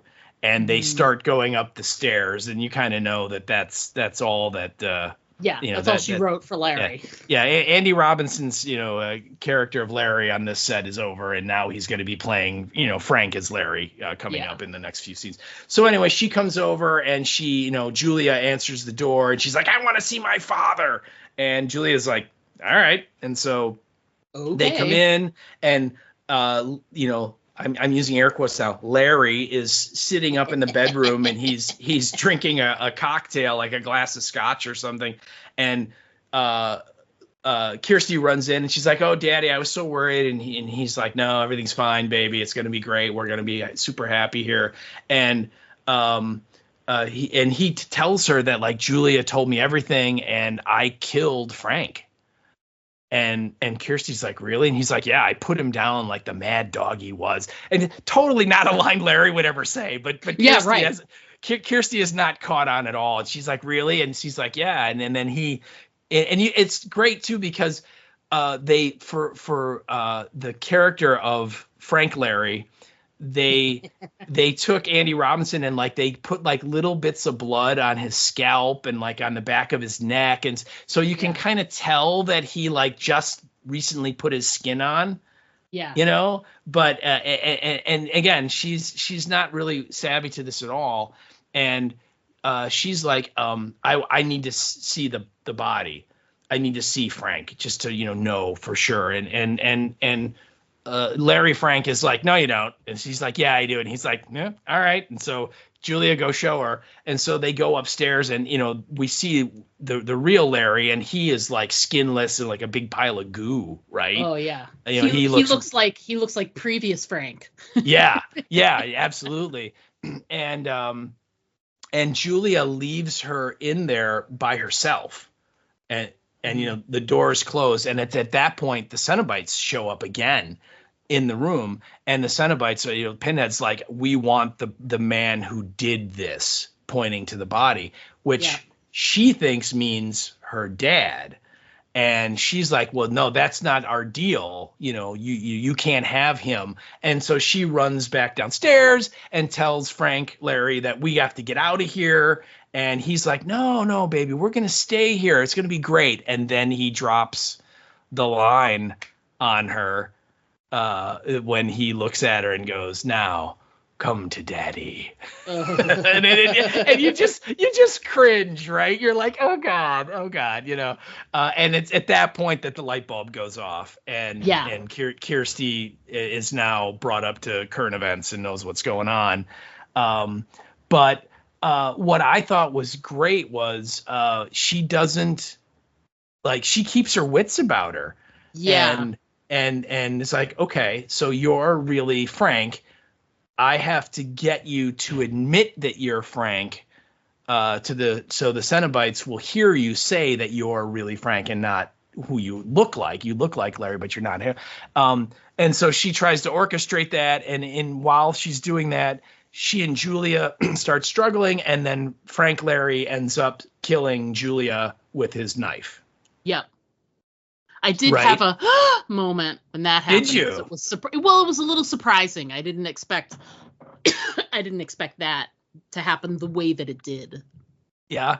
You know what? I agree. It is shocking because you don't think that's going to happen. But I think on a second, like what if you go look at the character of Frank, it's totally in his wheelhouse of like, of course, he's using Julia to get what he wants. For sure. And as soon as her usefulness is done, he's gone.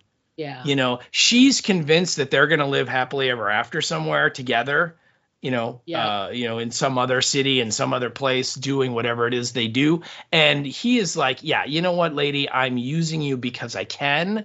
And once that usefulness is over, I'm taillights. You'll never see me again. Yes. And I think he even says when she's like in her death throes, he says like, it's nothing personal, baby.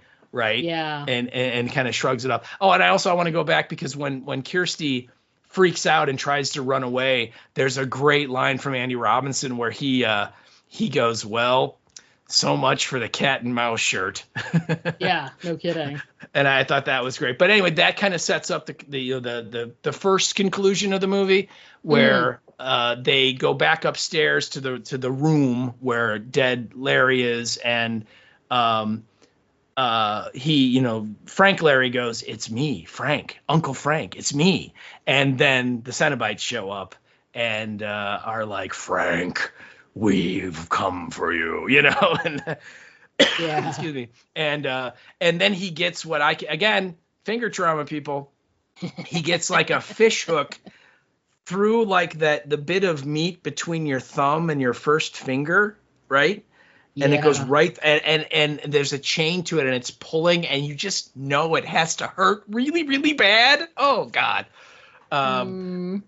But he and like all these chains end up ripping into him all over his body, and they like all go taut, and they pull him apart. So his arms and his legs are spread eagled out, and he's got hooks in his face, and it's pulling the skin of his face off of his skull. I mean, it is it's an incredible makeup job, and it's just horrifyingly. I mean, to me, it just looks really painful, right? I mean, what was when you saw him in that shot when the hooks are all pulling and he's just like, what were you like? Oh my God, or were you like, ugh? I mean, what was your reaction to that? Well, first of all, I thought this is some pretty killer special effects. Like the kind of makeup and work that they had to do to show that and have it, because you don't see Frank get torn apart in the beginning. So you have to sort of have that pay off in a way. Mm-hmm. And sort of, we see that he gets torn to pieces because, we see him being put back together again, like Humpty Dumpty. So this was like seeing how we got to that point. And it was it was tense because you want to see what's going to happen, but you also don't want to see what's going to happen. Yes. What I mean? So I was not grossed out by it, but I felt like just do it to have them. And what's funny is I had a moment where they were pulling his face, and he's making some kind of face with his teeth, and he has like bad looking teeth. Yes. So, but from the first glance, it doesn't look like he has bad teeth. It looks like he has braces on his teeth. So I had a moment where I came out of it just for a hot second. I was like, wait, he has braces? No, he has bad teeth. And they're just showing that. And I was like, okay, back to the skin stretching. And then when they just show that the eventual thing is just like kablooey when he just blasts into pieces is just, it's such a great payoff to know that, okay, they really did, tear him to pieces. Yes. And he has a great parting line too. Yeah. Jesus wept. Yeah. But then like he like laughs. You know, he's like, Yeah.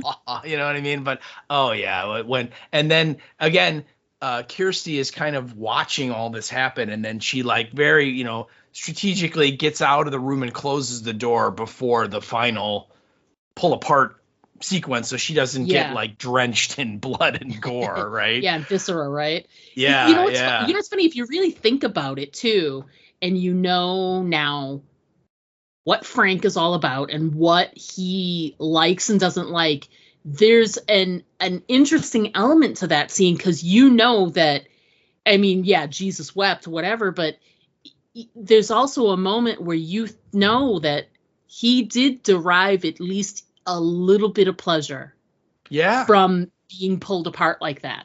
Yeah. Oh God. Yeah. And it's almost like a just the sensation of that happening again. He knew it was going to happen again. He's already experienced it before, and now there's also that anticipation of, oh God, here it comes again. Now I get to really enjoy it because I know it's coming. Yeah, again, there's that whole BDSM subtext is there. Yeah. Right. That like we said, that with Frank, it's receiving. Yep. Right. He wants to feel everything. And with Julia, she's much more of a sadist than a masochist. And where she starts to discover what, is turning her on is inflicting pain and actually, hurting people to the point where they die. Right. I mean, she's killing these guys, and it's not like painless, I'm going to poison you kind of killing or something. It's, I'm going to bludgeon you with a freaking hammer kind of, type thing. So yeah, it's crazy. All the stuff that is in this movie it's under the surface, but not that far. Right. And it's all there if you want to see it and not just look for the horror movie. And again, I think it's all, obviously it's Clive Barker and, what he wanted to say. And it's some incredible stuff. It really is. Yeah. Yeah. It's great because, like you said, it's sort of like the first ending of the, and then there's sort of like a little tag at the end. So we've got all of that. And I have to ask you about this, because the Cenobites, like they disappear, and Kirsty is kind of by herself, and she's like, oh, okay. And then she tries to leave the house, and then they show up again, and like the female Cenobite is like leaving so soon, and they're like coming after her. So like apparently Pinhead decided not to live up to their deal, and they're going to take her too. And she does this thing where she like kind of closes the box back so it looks like a box, and each time she kind of Rubik's cubes it a little bit, one of the Cenobites disappears with the bad 80s animation effects. And then the dippy boyfriend Steve shows up again. And the two of them get out of the house. And then I got to ask you, because it like dissolves to this like open field with all of these like little fires lit, and I've never understood, are we supposed to believe like that's where the house was and now it's just these little bits of debris on fire, or did they walk somewhere? What do you think about that? Yeah, because I think they went away, and I think that's totally separate from the house. They went someplace to get away from the house sort of falling apart. Okay. I don't think that I don't. You could interpret it that way if you wanted to, but my sense was that Kirsty wanted to get away from all of those bad things and was sort of running away with Steve, and then they come upon this fire, and she decides like, now's my chance. I got to get rid of this box. Right. And so she still has the puzzle box. And so she like literally puts it in the fire. And then we get the weird, creepy homeless dude shows up, and he picks the cube out of the fire while in the process setting himself on fire. And, he's like, just like, all is engulfed in flames, and then suddenly he turns into this like animated dragon skeleton, maybe. Yeah. Thing. I'm not sure what it is, and it goes and it's holding the box, and then it even though it only has skeletal wings, it like flies away right over Kirsty and Steve's heads, and the last shot we get is suddenly they're like in on one of the sides of the box is a big circle, and we have the two of them inside that circle, and then so it's like they're in the box, and then suddenly the box is back in the bazaar on the table, and the strange little dude is there, and there's another guy who kind of looks like Frank, kind of, a little bit, and the little dude goes the same line, "What's your pleasure, sir?" And like you said, we get the idea that, okay, the cycle is now starting over again. Yeah, starting again. It's almost like, and not an uncommon thing to see in horror movies. It makes me think of, The Ring, when, in order for the cycle to move away, he has to make the copy of the cassette and da da da da. You know what I mean? Like it's there's so many different horror movies that have this sort of, the only way that I can get this off of me is to send it away from me. So I can't remember, the homeless guy takes the box, right? Yeah. So is the idea that he then deposits the box back with "What's your pleasure, sir?" Yeah, the little man. So somehow, yes, that the whatever that thing is, it flies away with the box in its talons, and then the next shot is the box is back in the bazaar, and again, maybe it's another box, maybe because. It particularly in some of the sequels and in the reboot, we see that there are multiple puzzle boxes, so that could be. Oh, but okay. But again, I like you said right from the beginning, the idea I think that Clive Barker wants to get across is that the box is always out there, and it's always because there is a group of people that will always seek it out. Right. Yeah. Because that's cyclical and will never change. Because you can't change people, and the people will always want that thing, that it represents, that they can get from it. My question too that I had is, so then would you consider the homeless man, is he supposed to be some type of, we joked about he's a demon, he's a dragon, like what is he? But would you consider he's some type of like messenger / like kind of oracle, as it were? Only because it seems like his purpose was to protect the box, to make sure the box gets back to where it should go, or but that's what I see. I think absolutely that is certainly a very plausible explanation, because Kirsty sees him from the very beginning of the movie. He's always kind of around, right? He's always kind of there, but he's weird, right? He eats crickets by the handful, and he's bizarre, but he's not really like violently threatening. I mean, he's like threatening in that he's weird, but he's not like aggressively coming after her. He's just kind of there, right?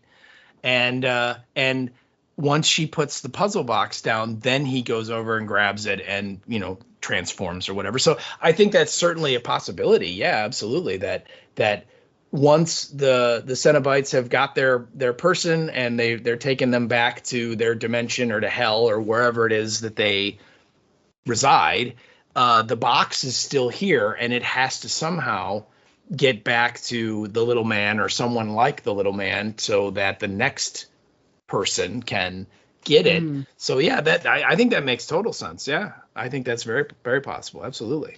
Yeah, because I struggled with like, who is this guy? Why is he here? Is he a plot device? But he is kind of like a plot device, but in the sense that he's it's almost like he is like a guardian of the box on this side of the world, because, you know, when someone discards the box or they drop the box, or what if something happens to Kirsty and now the box is just out in the open, it's his responsibility to scoop it up and then sort of go back to the beginning. So like maybe he is the reason why things move in a circle. So it's a shame that they retconned it and he's not a part of the next movie, because I like that idea that like this story remains a cycle. He has to be a part of that cycle then, you know? Yeah. Anyway. You know, I obviously I'm not going to give any spoilers away, but the idea of the puzzle box is a cyclical thing. Even though they get rid of the homeless guy dragon skeletal thing, they still keep that idea going. So okay, well, good. You know, I again, you have to see it. You have to also see part 3. Because the first 3 movies are pretty much, you know, they like, you know, take place one after another consecutively. You know, you could literally watch the 3 of them and be one big story. So, yeah. But yeah. Yeah. All right. We sort of come to the end of like our individual points. Is there anything that you didn't get to? You've got a couple of quotes that I think you didn't get to. Most of my things I didn't like, but we touched on it plenty. Was I had, you know, my 80s stuff and how funny a lot of that stuff was. But you've got a couple of quotes that you took the time to write down that I'm not sure we got to all of them. So well, there's the one there's another famous Pinhead quote when the Cenobites start coming after Kirsty at the end there, and she is like, no, I don't want to go with you. And he says, you know, we have such sights to show you, you know, and the reason why I wrote that down, and again, I want to say that they touched, I think, Barb Wild, who plays the female Cenobite in part 2, she brought this up at one of the Q&As, and I think it's true in both movies, and that is there's a real question in this film of like, who are the monsters of this movie, of this story? Because on the surface, you would say it's the Cenobites. I mean, look at them, right? They're all, you know, monstrous. They have the stuff torn open. None of them have any nipples. They're all been ripped off, right? You know, Pinhead's got the stuff in his face, and the chattering guy has his, you know, all the stuff opening his mouth, and they look horrific. But, you know, the question is, are they really the bad guys in this? You know, if anything, they're kind of neutral. They're just doing what they do. You know, there's no malice. There's no, you know, intent of, you know, we're going to attack innocent people. They don't do that. You know, you open the box, they show up, they do what they do. And yet Frank and Julia, well, Frank not so much right away, but Julia certainly looks normal, right? Standard 80s garb, makeup and earrings and everything. But yet they are much more monstrous in what they're doing. And I think Barb Wild brought that up because the same thing, you know, starts a little bit in part 2 as well, where, you know, are the Cenobites really the bad guys here? You know, they're, you know, certainly they do things you could kind of deem as being bad. But again, they're just doing what they do. They're not. You know what I mean? It's not like they were not doing these things and then decided to do them. It's like they've always done, you know, the whole pain and pleasure thing. But I think it really applies here in that you know, Frank and Julia are clearly the monster. They're the evil. They're the bad guys, and the Cenobites are, like I said, they're kind of like the hell police. Is the way I kind of look at it, right? That, you know, they kind of show up and they're like, oh yeah, we got to take you back because, you know, you belong with us and so on. But anyway, I think that, and that line of we have such sights to show you, it kind of illustrates that when she, Kirsty is like, I don't want to go, you go to hell, I don't want to go. And they're like, no, you don't understand though. It's going to be great because we have such incredible things for you to experience that you've never experienced before. And, and you almost get the sense, at least I get the sense that like the Cenobites probably were people that opened the box originally. And they loved it so much they decided to work for the place, kind of a thing. Okay. And again, when you watch some of the other movies, you do get a little bit more insight and background on some of the Cenobites and who they might have been in the really real world. Again, no spoilers, but you got to see it. Anyway, I think it's a real interesting idea that Clive Barker really wants to bring out of, like, appearances can be deceiving, right? Don't judge a book by its cover, however you want to say it. And that, clearly you look at the Pinhead, at the Cenobites, and you go, yeah, those are the icky demonic monsters. But, actually, no, it's not. They're not. It's the nice British housewife and her pussy friend, so. Yeah, her pussy friend, definitely. Yeah. Definitely. Yeah. Anyway, the other thing, this movie is 93 minutes. It is super fast, right? And I think a lot of that is budget. They just, I'm sure Clive Barker would have done more. I don't think he had the money to, and but I don't think that the time hurts it. I think it speeds right along and it keeps your attention, and it is perfect just the way it is, right? I mean, could they have done an extra 20 minutes? Yeah, sure, they could have, but I think the movie tells a great story very economically in an hour and a half. I mean, did you feel like it was rushed, or did you feel like it was too long? What did you think about the pacing? No, I liked it. I think it covered everything in its due time. It didn't feel too long, and it didn't feel like they rushed through stuff. It felt like everything got its sort of like due course, Okay.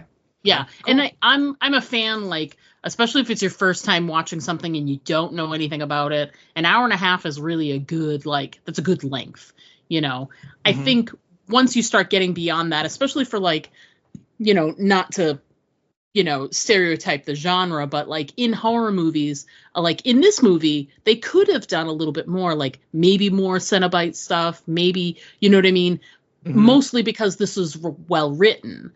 And has, like, better character development than a lot of other sort of horror movies of the time were giving you. So it could have been a little longer, and it probably wouldn't have bothered me. But I think, like, the amount of time that you had was spot on for me. It worked really well. Yeah, I agree. And again, you're right. Could they have done? Would I have been okay if they tacked on another 10, 15 minutes? Where maybe they delved a little bit more into maybe Frank's backstory or more about the Cenobite. Absolutely, sure, they could have, but I don't think it needs it. I think the movie is a complete story, and there's not massive gaping plot holes. There aren't moments where you're like, why did that happen? Other than other than Kirsty's weird dream that Steve wakes up from, there are none of those moments in the movie. So yeah, but I just I marvel at it that it's only 93 minutes. Not that I think it's short, but I'm always impressed because it is a full, complete story that has some amazing set piece moments in it, but it's only 93 minutes long. So Right. And they get like you said, they get a lot done in the time that they have, Yeah. They really do cover so many things. And like I said, like, there's more that was sort of either left on the cutting room floor or more that, they left on the table. Like I said, like, they realized the Cenobites were a thing that resonated with people, like, in terms of character, and so they really utilized them more in later iterations of this series. But we could have had, like, another Cenobite scene, another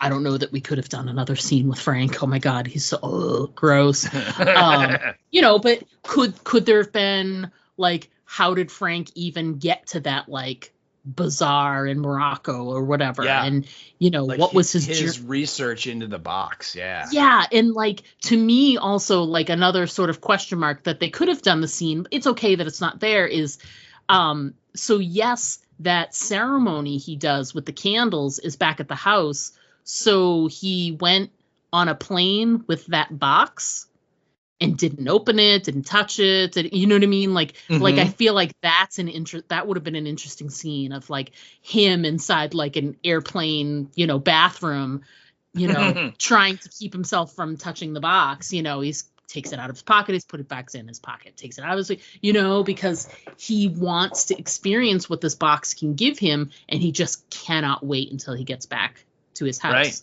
which is in air quotes London, I think. London, maybe. That's the other shirt we have to get. Is Aim for the Head says, "Is this movie set in London?" So I think we did a good job. I think we hit all of our points. This is such a great movie. It's such a classic. And not only is it a classic and a great movie, like all on its own, but a lot of what makes it great is what we were saying in the beginning, that it went against type during the time, horror movies were very prevalent, during this time period, obviously because of videos too. Like things had such a life on VHS that, people these days would never really understand that didn't grow up in that era. And this was such a really great sort of boom time for horror. And this was just different than anything else the standard fare that was out during that time. Oh, absolutely. This was really something for people that wanted to have something different, and it succeeds on so many levels on that. Yeah. So. Yeah, and I also think for the most part, again, some of the animation effects aside, and clearly the big puppet thing, a lot of the practical effects still hold up and are still great today. I agree. I mean, just the effects of Frank. Yes. Alone, like that alone, like they clearly, you can tell, like they blew their budget on that pretty much. Yes. Yeah. But it's a big chunk of that million went to that. Yeah. It was worth it. That needed to be as gross and detailed and well made as it was, or else it would have been funny. And that's not what you wanted. You wanted to like sort of he needed to be grotesque. And he did such a good job of making him that way. It's just really well done. Grotesque and like just enough believable. And also still sexy to Julia, I guess. Oh, that girl, I tell you, she's jonesing for pussy Frank, I'll tell you. Gross. So on that disgusting note, I think we've hit all of our points. I think we did a good job. We really chatted this one up. I know, it's 2 hours, man, and it doesn't feel like it at all. No, not at all. We were lucky. We got a little bit of feedback from folks. So what we're going to do now, folks, like our usual, we're going to go ahead. We're going to just take a quick break. When we come back, we're going to talk about our listener feedback that we got and anything that is coming up on the podcast and in our world. All right, so everyone, please stick around. Not you, Steve, you can go. But we will be right back. The following is an emergency action message. Civil authorities have identified a biological threat that they deem credible. This threat could potentially affect the entire continental United States. The dead are returning to life and attacking the living. 911, what's your emergency? There's a man up bad and he's attacking another man. Looks like he's biting him, like on the arm. The initial signs are puzzling, unclear. Getting pulled out of their cars and thrown to the ground. It looks like the bus passengers are biting their victims. Soon, however, the reality is clear and undeniable. The crisis involving the recently dead continues. Parliament today passed a law that requires all bodies of the recently deceased to be registered and turned... Toxic Bag Productions has captured the sounds of the zombie apocalypse and brought them to your gaming table. Background ambiences, zombie attacks, and radio transmissions that set the scene for your modern zombie adventure. Download MP3s from drivethrurpg.com or toxicbag.com.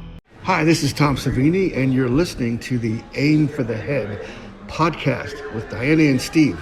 And don't forget to always aim for the head, because body shots just don't work. Hey everybody, we are back. We're going to jump right into some feedback that we received recently and talk about stuff that's coming up on the podcast itself. So first off, this kind of jumps back a little bit and is slightly off topic, but is still feedback for our last podcast. So the last podcast we covered the finale. One would assume the series finale, not sure, of The Ones Who Live. Oh yeah, it's the series finale. It's a series finale. Never seeing those people again. No. And our pal Andy from Germany sent in some feedback. He just missed us by 24 hours, man. We recorded and posted, and he sent the feedback right away. So I wanted to make sure he knows that we got it, and we've got the information here. So I just wanted to read it all off to you guys now. So if you didn't watch this series, well, then what is wrong with you? Because Rick and Michonne are lovely. And for those of you that that watched the series and it's now, 3 months later, here's what Andy thought of it. Right. So Andy sent this via email, as usual, and said, "Hi, Diana and Steve. I watched the Echelon briefing 3 times. I get the Bond villain part." And he says, quote, "If we kill everyone else, we will rule the world." Sounds logical, but I don't get the plan to save humanity. He basically quotes as well, "Through that, somehow, some way, we will survive or not." This is supposed to be the 500-year plan that made Jadis and Thorne so excited. Beale told this to over 2,000 soldiers, and none of them called the guys with the straitjackets. Mm-hmm. He's not wrong. No. It's not a vision for the future, really. No. He goes on and says, "I also don't get why Beale started a civil war against the U.S. military. They bombed cities. He bombed cities. If he believes bombing cities will improve the situation, why didn't he appreciate their efforts?" Not wrong. Mm-hmm. Same goes for Okafor. He murdered his comrades and his wife for bombing civilians, but he is not willing to kill Beale for doing this. That's true. Mm-hmm. I always thought before that when they finally came out with the master plan, nothing will make sense. He's not wrong there. No. So moving on, he says, whatever. All in all, I liked the last episode. Well, there you go. I came to the conclusion during this spinoff that the old Walking Dead that I love so much won't come back. Their focus shifted from telling realistic stories about the post-apocalypse to telling stuff I have no interest in. Relationship drama, killer nuns, whatever. Come on. The killer nuns were pretty cool. Killer nuns were pretty cool. I mean. Yeah. I digress, though. He continues and says, therefore, I am glad this episode wrapped everything up. The CRM turned from evil to good. This makes everything irrelevant that happens in the other spin-offs. If the French develop the self-exploiting walker or the nub jobs at Dead City sell their biogas, makes no difference. The story of The Walking Dead is told. And then he puts, if you put the German titles of the episodes together, you get Time Gone By Does Not Come Back. Our actions show us the way one last time. And he says, with a wink, sounds like it's over. Sounds like it's over. Greetings from Germany, Andy. So yeah, Andy agrees with you that it's done. Yeah. I wonder if even though maybe The Ones Who Live is done, do you think it's possible that we could see a little mini cameo by either Rick or Michonne or both in the spin-offs that we have? Most likely to happen in Daryl more than anything else, I think. Yeah, the only way it could happen would be on the last episode of that series. Right. Because, you can't introduce them in the middle and then, oh, okay, well, we just stopped in for a minute. Now we're going to leave. Yeah, we'll see you later. That just, no, the fans would not accept that. I don't think riot. They would. Yeah, it would be on, well, wait a minute. And then story and character wise, it wouldn't make sense. Why would Rick and Michonne not stay and help Daryl and Carol? Right. You know what I mean? And it's just like, of course they would. And so I think you never say never, right? I mean, if Maggie can come back after the way she left, then she did. Anything's possible on the show, but I would say probably not. No. Yeah. They may speak of them though, like kind of Yeah. how we think that the thing that Carol said is that Rick's back. Like that's the big rumor, is that when she's on the walkie-talkie with him when he's in Maine before he ends up heading to France, right? She says Rick's back. But even if she said that, like, how, if Rick were back, wouldn't he have gone with her? Right. Why wouldn't he to go look for her? Daryl? That's his brother. That's his brother. Yeah, so I don't know. I'm curious if they'll even like mention them or if that chapter's done. Who knows? Yeah, I think the power of the high-priced actor is going to step in here, and the amount of money it would take to get either of those two to come back is going to be a lot. True. And I think they would be better. They would. I think the producers would feel it's better spent. That money's better spent, with new characters and new stories. Okay. So I doubt it. So, and then just as far as he goes with his feedback, the master plan of the bad guys is revealed, and it's silly and doesn't make sense. That's very common, in all these things. And I think that's just because when we don't know what the master plan is, our imagination, which is infinitely more powerful than anything that they can show us or tell us in a movie or a book or whatever, is going to go, oh my God, it's got to be this incredible thing. It's going to be mind blowing. It's going to be so amazing. And when they come up with whatever it is, invariably it falls short. And you're like, oh, that's what it is. Yeah. Okay. Again, X-Files, right? Go back to the X-Files. What's the alien plan? What's the alien plan? You know what the alien plan is in that show? It's like crazy killer bees. Right. That's the plan. I mean, and you're like, really? That's it, Chris Carter? That's what we waited for 6 years to find out, So I think that's a very natural reaction, that when the evil plan is revealed or whatever the thing is revealed, it's going to fall short because the imagination will always trump whatever they can actually show us or tell us, Andy. So, I think we're all right there with you on some level. And you're right. When the plan's revealed, you're like, really? These people are following this idiot for this plan? Jadis sold out everybody for this? Really? Okay. So but again, what are you going to do? Yeah. Thanks for writing in, Andy. Sorry it took us so long to get to it. We didn't expect to, when that came in, I was like, oh, we'll just, tack it on at the beginning of our coverage for Daryl Dixon, which will be happening in like a month in June. Yeah, and that didn't happen at all. So we wanted to make sure that we got it out there for you. So thank you so much for your patience. Thanks so much for writing in and giving us your thoughts on the episode. We love hearing from you. So absolutely, man. Please. I hope you stick with the book of Daryl and Carol and Dead City, because we do like your perspective. It's pretty cool. Absolutely. Thanks, man. All right. Well, moving along. Now we're talking about Hellraiser. You open the box. Come to Daddy. And we actually got some feedback. This is really cool, guys. I know, it's great. We usually don't.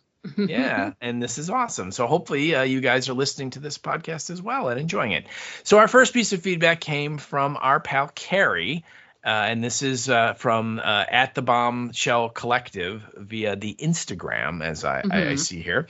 And I think this was in response to some of the postings you were doing of our picture of the box. Right. And you started the countdown and all that. And her comment was, oh, fun. Can't wait to listen to y'all guys again. So that's really sweet. So thank you so much. So hopefully you enjoyed it. Oh, Carrie used to be the Bombshell Baking Company, but she has gotten rid of the Baking Company portion, and she's just the Bombshell Collective. She's just the Bombshell Collective. Yeah. She's just a bombshell, full stop. That's all you need to know about. She's the best. Thanks, Carrie. Love hearing from you. It's been so long. Absolutely. All right. Next up, we got a twofer from our pal Alma Contreras. Alma wrote in via the Facebooks and says, well, I saw this movie a long time ago. It's not one I rewatched because it freaked me out originally. The bloody stepmom scene scared the crap out of me. And when Pinhead and his homies make their appearance, I was, and she uses the cover her eyes emoji, and I had nightmares for a long time. She then followed up later with a second comment and says, I'm watching it right now, and in my comment above, I was remembering Hellraiser 2. Either way, both are nasty and hella bloody. Yeah. And she's not wrong. So, Alma, thank you for taking one for the team. And you thought you had watched Hellraiser, but really you had watched Hellraiser 2, and you watched the regular Hellraiser just to sort of have it under your belt for listening to the podcast. And damn it, we love you for it. Thanks so much. We do. And Alma, I have to confess that my favorite Hellraiser movie is Hellraiser 2. Hellbound. Ooh. So I don't get me wrong, I love the original. It is so great on so many levels, but Hellraiser 2, because it's more of Claire Higgins than in Hellraiser 1, and as I said earlier on this review, she is just she's awesome. She is such the character of Julia is just so great. I awesome. Love her. So yeah. But anyway, that's all. Thanks for writing in, Alma. That's really cool. Thank you, Alma. All right, so moving along, our next bit came from our pal Beb too. Hello, hello, Beb. How are you doing? And this came via the Facebook. And she goes, I saw this when it first came out. Me too. And she goes, I was new to watching horror movies and was honestly terrified by the poster alone. It was terrifying to watch as a horror newbie. I think the second film is my favorite. Out of the two, because we get more backstory, but both will always be in my top 50 horror movies of all time. And that's awesome. And I hope that these comments, as well as mine, are piquing your curiosity, Diana, and you will I was like, are you talking to me? Yeah, that you will delve into the awesome sauce that is Hellraiser 2 Hellbound. Well, if I do, then we have to talk about it. Well, we got time. Yeah, we got all kinds of time. We'll get to that. Bev, thank you for writing in. Thank you so much. I'd love to see what's on the rest of your list of top 50 horror movies. Yeah, no kidding. Is there in that top 50 one that you really like that you haven't heard us cover and you'd like to hear us cover? Showgirls.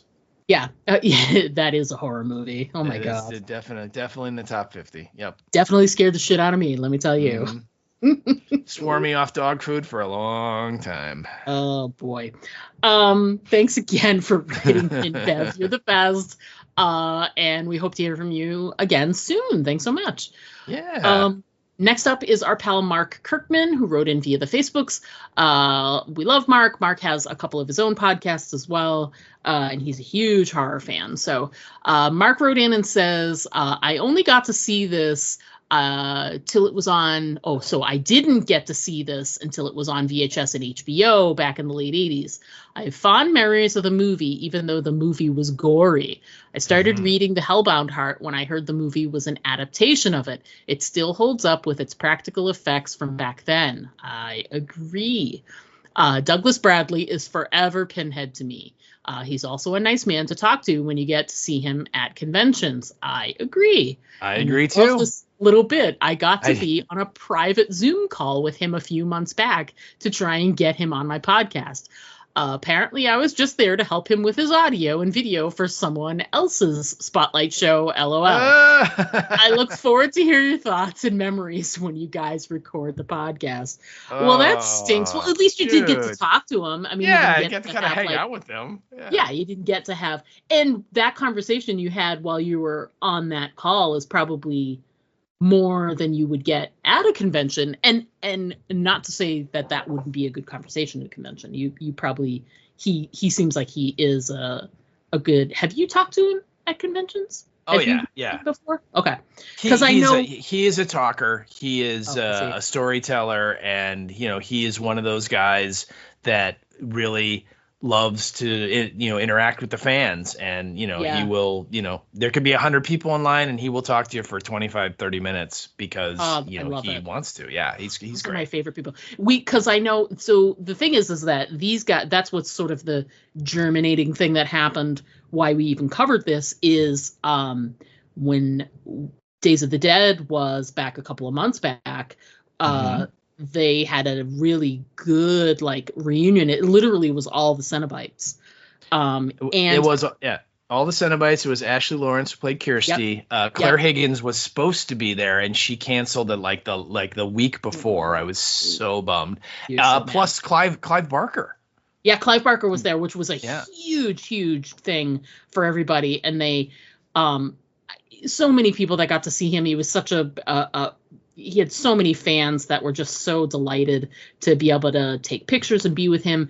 And I guess he's in kind of poor health. So it seems like there was an announcement just before the convention that he was going to be pulling back from some of his appearances over the next year or so. So, and he seems to be kind of frail. So how great, you had this, opportunity to meet him, and second time. Yeah. And you worry too, because as people are getting older, etc., you want to make sure that you have that time to, be able to say, yes, I met them. So, so I'm glad you guys, you and Jody both had a chance to be able to be in the room with him. But the thing that was cool was you were excited about I can't remember the actor's name, but he wasn't the Chatterbox, he was the other one. No, he was the Chatterbox. Oh, he was the Chatterbox. I'm so sorry. Yeah. Was it the third one? The other one is the Butterball. Yes. He was and you said because he's British, he doesn't come to a lot of the conventions in the States. So, I believe, since the movie came out, the show that we were at in March was his second American convention ever. So basically his line was long pretty much all the time. All day. All the time. Yeah. And he was sweet as pie. You've got some great pictures with him. He wore some really great button-down shirts with great patterns on them. So pictures with him just look really great. The panel with the cast was so much fun. These guys really enjoy each other's company. They really had a blast working on this movie. They know that maybe at the time they weren't sure what was going to happen with it, but they recognize the place it holds in horror movie history, how important it is to a lot of people. And how different it is. They seem to sort of revel in that as well, that we didn't do the standard horror movie. We did something different, and they're very proud of it, and they talk at length. They've got really great stories. So if you haven't had a chance to meet any of these guys at a convention, you should go. I mean, Doug told most of the stories, but everybody else had a little tale to tell, and it was it was great. It was let's put it this way. When we came in, it was standing room only. So we had to stand at the back for that one for about 90% of the conversation. And there was no problem. Who cared? Yeah. Because it was so engaging. They were such great people, so it was great. We had a good time. So that was, so I agree with you, Mark. Mark made a comment about he's great to talk to at a convention, and I concur. He just seemed like such a really great person. You've had a chance to meet him and chat with him, so we cannot recommend it enough if you have a chance. It was great. And then, by the way, that actor was Nicholas Vance. That was Nicholas Vance. Yes. That's right. A wonderful guy. And they all told great stories, and they worked with Clive Barker in theater in London. At least Doug Bradley did before they were making movies. This is in the late 70s and early 80s, and great stories. And I was at that somewhere that weekend. You kind of dropped the bombshell that, I've never actually seen Hellraiser. Right. So we're like, what? And so we're like, well, we have to remedy that. And then that's how the germ for this whole thing started, let's do it. Let's do it let's cover it. So, yeah. And we had been looking for something to cover anyway. It was a good combination of events that sort of came together. Exactly. Yeah. Yeah. So speaking of things to cover on the podcast, we mentioned at the beginning that the whole Daryl Dixon isn't coming back until September 29th. Did we mention that? That's like, and not only is it coming back in September, it's coming back at the end of September. Yeah, we were promised summertime, and that doesn't count as summertime anymore. So, No. Yeah. Global warming or not, it's not summer. It may still feel like summertime on September 29th, but it will not, it will not be calendar summer anymore. Correct. So between now and then, we're thinking we need to cover probably something else, another series or something like that. We have some ideas that are brewing, and we want people to sort of stay tuned. It won't be right away because probably be more towards the end of July, because both myself and you are going to be going on vacations in the next couple of weeks.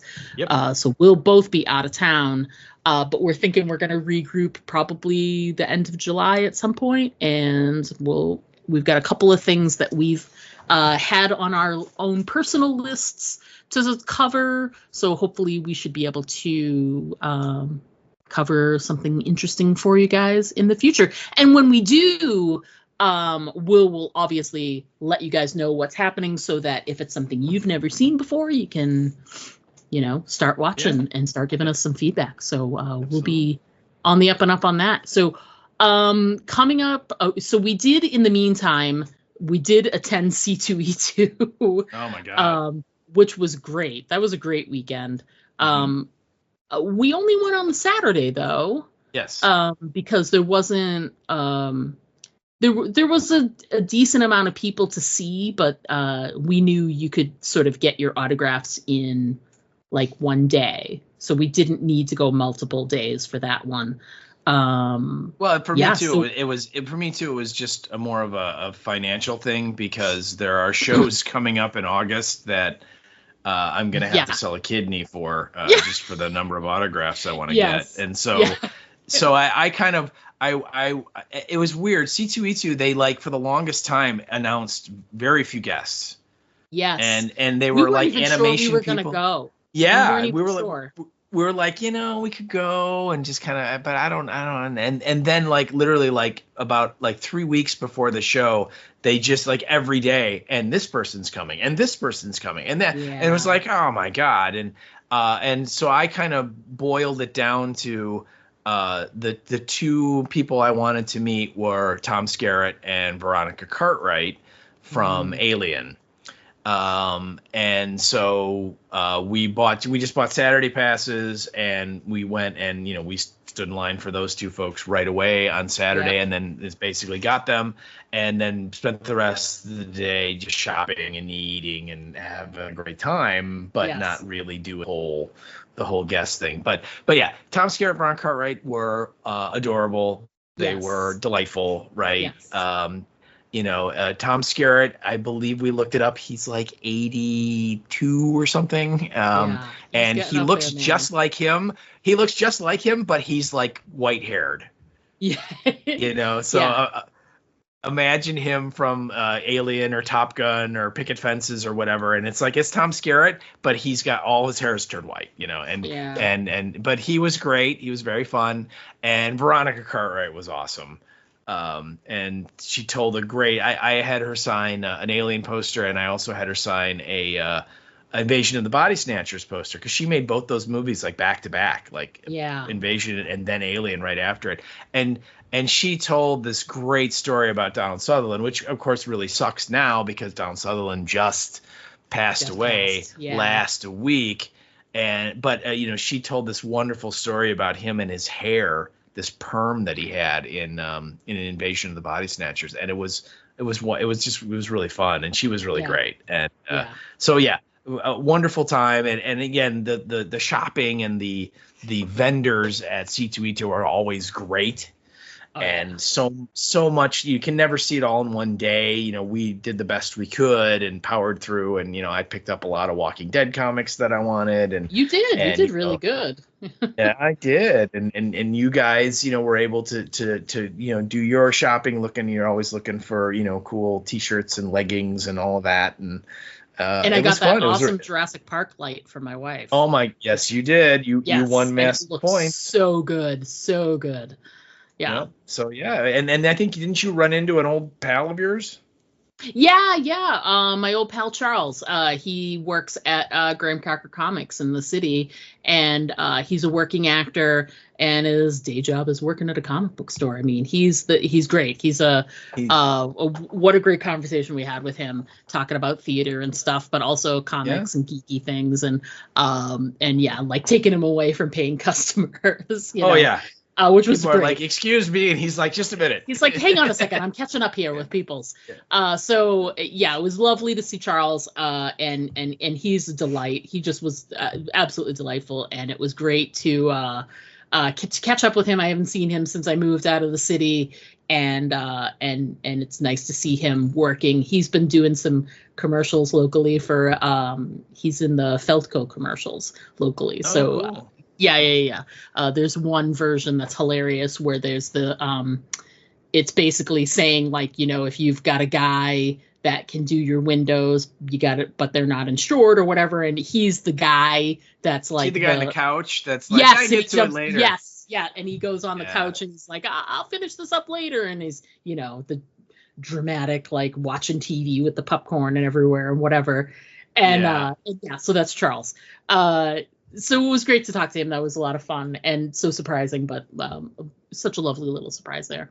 But yeah, C2E2 was great. And like you said, Tom Skerritt, he was adorable. It's tough because we weren't sure what to expect because it was he was a little bit different. We went to a screening a couple years ago of Alien, and it just seemed like he'd well lubricated himself for the evening. He had a few cocktails. Yeah. And he did like a little talk back with the audience, and it was touch and go. It got a little confrontational. I'm not gonna lie. It had its pluses and minuses. I'm not gonna lie. Yeah. So we just weren't sure, and he came out with this smile on his face and was so happy to see people, and was so like touched by everyone that was there. It was great because we had low expectations, and he far exceeded them. He blew them away. Yeah. It was lovely. It was very lovely. And the other thing too with him is that, like, a guy standing like 2 or 3 people in front of us had a replica helmet from Top Gun that Tom Skerritt wore, the Viper helmet, you know, and it said Viper on it. It was like, and he had him sign it. It was really cool. It was a really nice helmet. Yeah.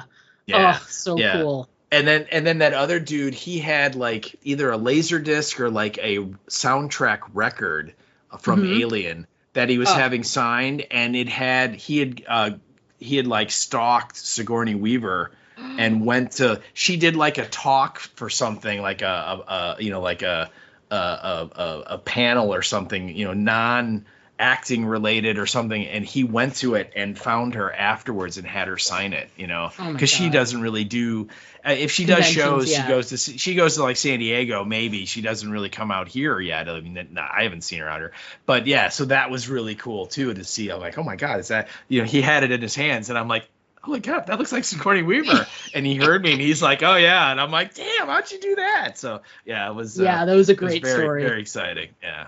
He had to think outside the box, and he did. He did. That's what you do, right? And and anyway, the Alien poster I have, it looks really sweet, and there are 2 signatures. You know, it's the black egg picture, and they signed in silver, and the signatures really pop. It's fantastic. It really does. It was great. It looks really great. It was really cool. Speaking plenty of room for Sigourney. Yeah, plenty. So speaking of signatures, we got 2 events coming up in the next couple months that are going to break both of our banks. First, bankrupt me. I bankrupt you. Flashback Weekend, which always does a good job of getting groups of people, so that they'll do like a reunion of like Halloween, Friday the 13th, you know, whatever. Like, and Days of the Dead does the same. Well, this year they are doing a reunion of pretty much everybody but Kurt Russell from The Thing. Every living cast member not named Kurt Russell, pretty much. Yeah. It's like 7 people Six. at this point. It's Now, six. 6 or It's 7 six people. Yeah. Oh God, it's so amazing. We're so excited for this group because if you think like like, what's the panel gonna be like? That's gonna. Oh my panel!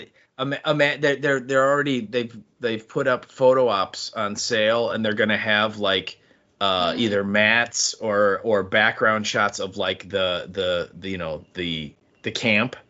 Oh, I love it. The facility, right? So it's gonna look like it's in the snow, and you can pose with everybody. Yeah, I love it. It's gonna be crazy. I just in general, I have to say this flashback weekend, I've never seen a flashback weekend like this with the guest lineup. I mean, it is just I mean, just doing that reunion would normally be enough, and what you would get, right? But they have a bunch of other people coming too. Oh my, they do. They have there's a cast reunion from the movie The Warriors, where like all of the living warriors are coming. So James Remar is going to be there. Michael Beck, and all of those guys are going to be there. So that's like 5 or 6 dudes that are going to be there. Then Jane Levy is going to be there. She was the star of the Evil Dead reboot from, I think, 2004, whenever that came out. And of course, people might remember she was on a show called Zoe's Incredible Playlist, and she was in Suburgatory, and so she's going to be there. Plus, like the entire Raimi family is going to be there. So you have Ted Raimi, you have Sam Raimi, you have Ivan Raimi, who's the older brother, and all of them worked on the Evil Dead movies in one capacity or another, right? And of course, Sam Raimi, he directed all the Spider-Man movies with Tobey Maguire and is a huge director in Hollywood and so on. Then there is a reunion of Halloween 3, the season of the Witch, where you have Tom Atkins and Stacey Nelkin. So the 2 leads are going to be there. Then you have a reunion of Creepshow, because you have Tom Atkins and Adrienne Barbeau, who's in Creepshow. Adrienne Barbeau is going to be there, right? Yeah, I mean it is just.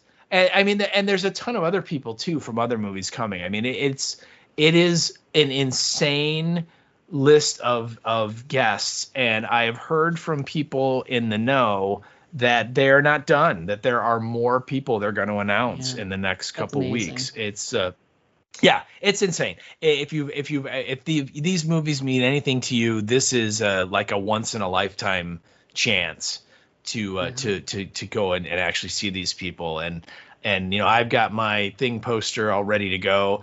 Our pal Jody went out and bought a Thing poster.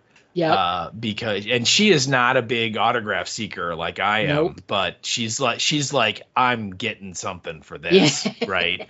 And, I think too, it's also like the confluence of them all being there is like you can't not. Yeah, you can't pass it up, right? Yeah. No, and so for like maybe about a month ago, I kind of got this barrage of emails of, what do you think of this? And she'd found various posters and artwork online. And so I would be like, well, I really like this image, but I think this other image, the autographs will show up better, and, kind of giving her both things. And she picked this real cool, I think she made a really cool choice, and it's a little 11 by 17. It's not a full size poster, but it's going to be really nice. And again, with the background color she chose, the autographs I think are really going to pop out, and it's going to be amazing. So that just leaves you, Diana. Awesome. You got to buy something, because I think we're all getting stuff signed.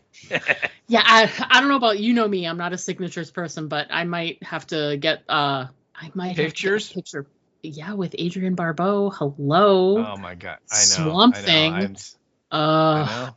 Dreamy. I mean, and then, well, I mean, for me, she's a triple for me, because I have Creepshow, I have The Fog, and I have Escape from New York. So 3 things for her. Oh my God. So speaking of like shows where you're going to spend a lot of money, then Fan Expo is happening, and in the 2 weeks later.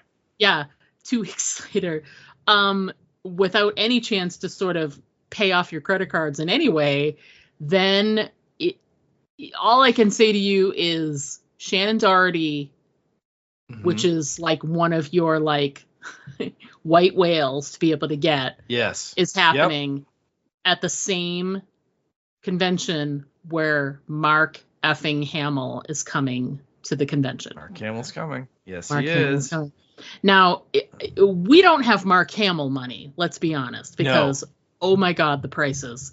But they are doing an event, like a speaking event, and to guarantee seating, there were some tickets. What did we pay? Like $20, $25?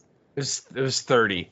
Yeah. 30, okay. Which I was fine with because I knew that there was no way there was going to be an autograph moment that I was going to be able to meet him at a table. I knew that the autograph prices were going to be way out of line for you guys to be able to do anything.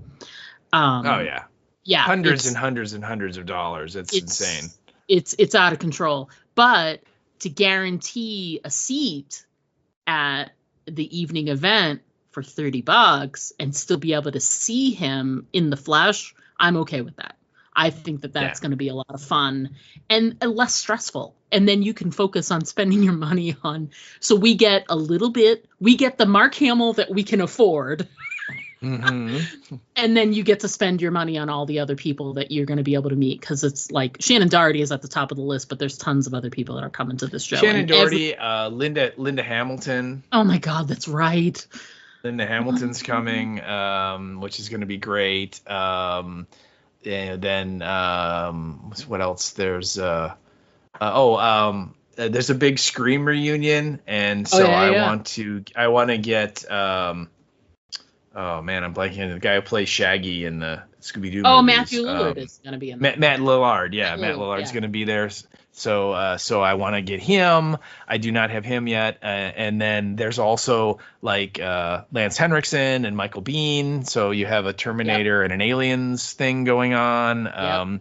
And so there again, it's not quite as off the hook as the flashback show, but it's still going to be amazing. So it's going to be intense. And again, they're like literally they're like 2 weeks apart. Yeah.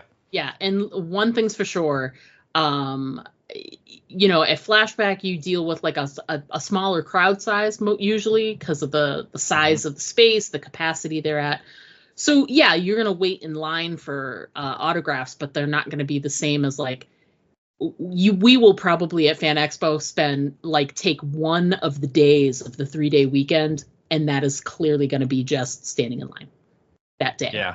For all of the different autographs that you're going to be meeting. So it's going to be what a weekend that's going to be.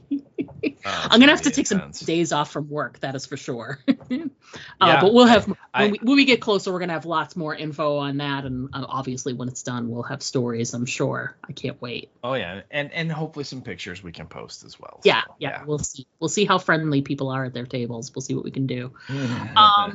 So, we're not going to cover them on the podcast, but we love talking about stuff that we're watching right now. And I'm watching The Boys right now. It's so good.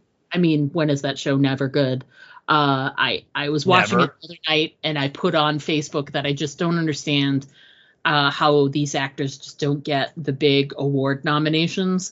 And, a lot of that has to do with like the subject matter is really kind of, gross and whatever. But it's genre, and, the award bodies tend to put their nose down. They sure do.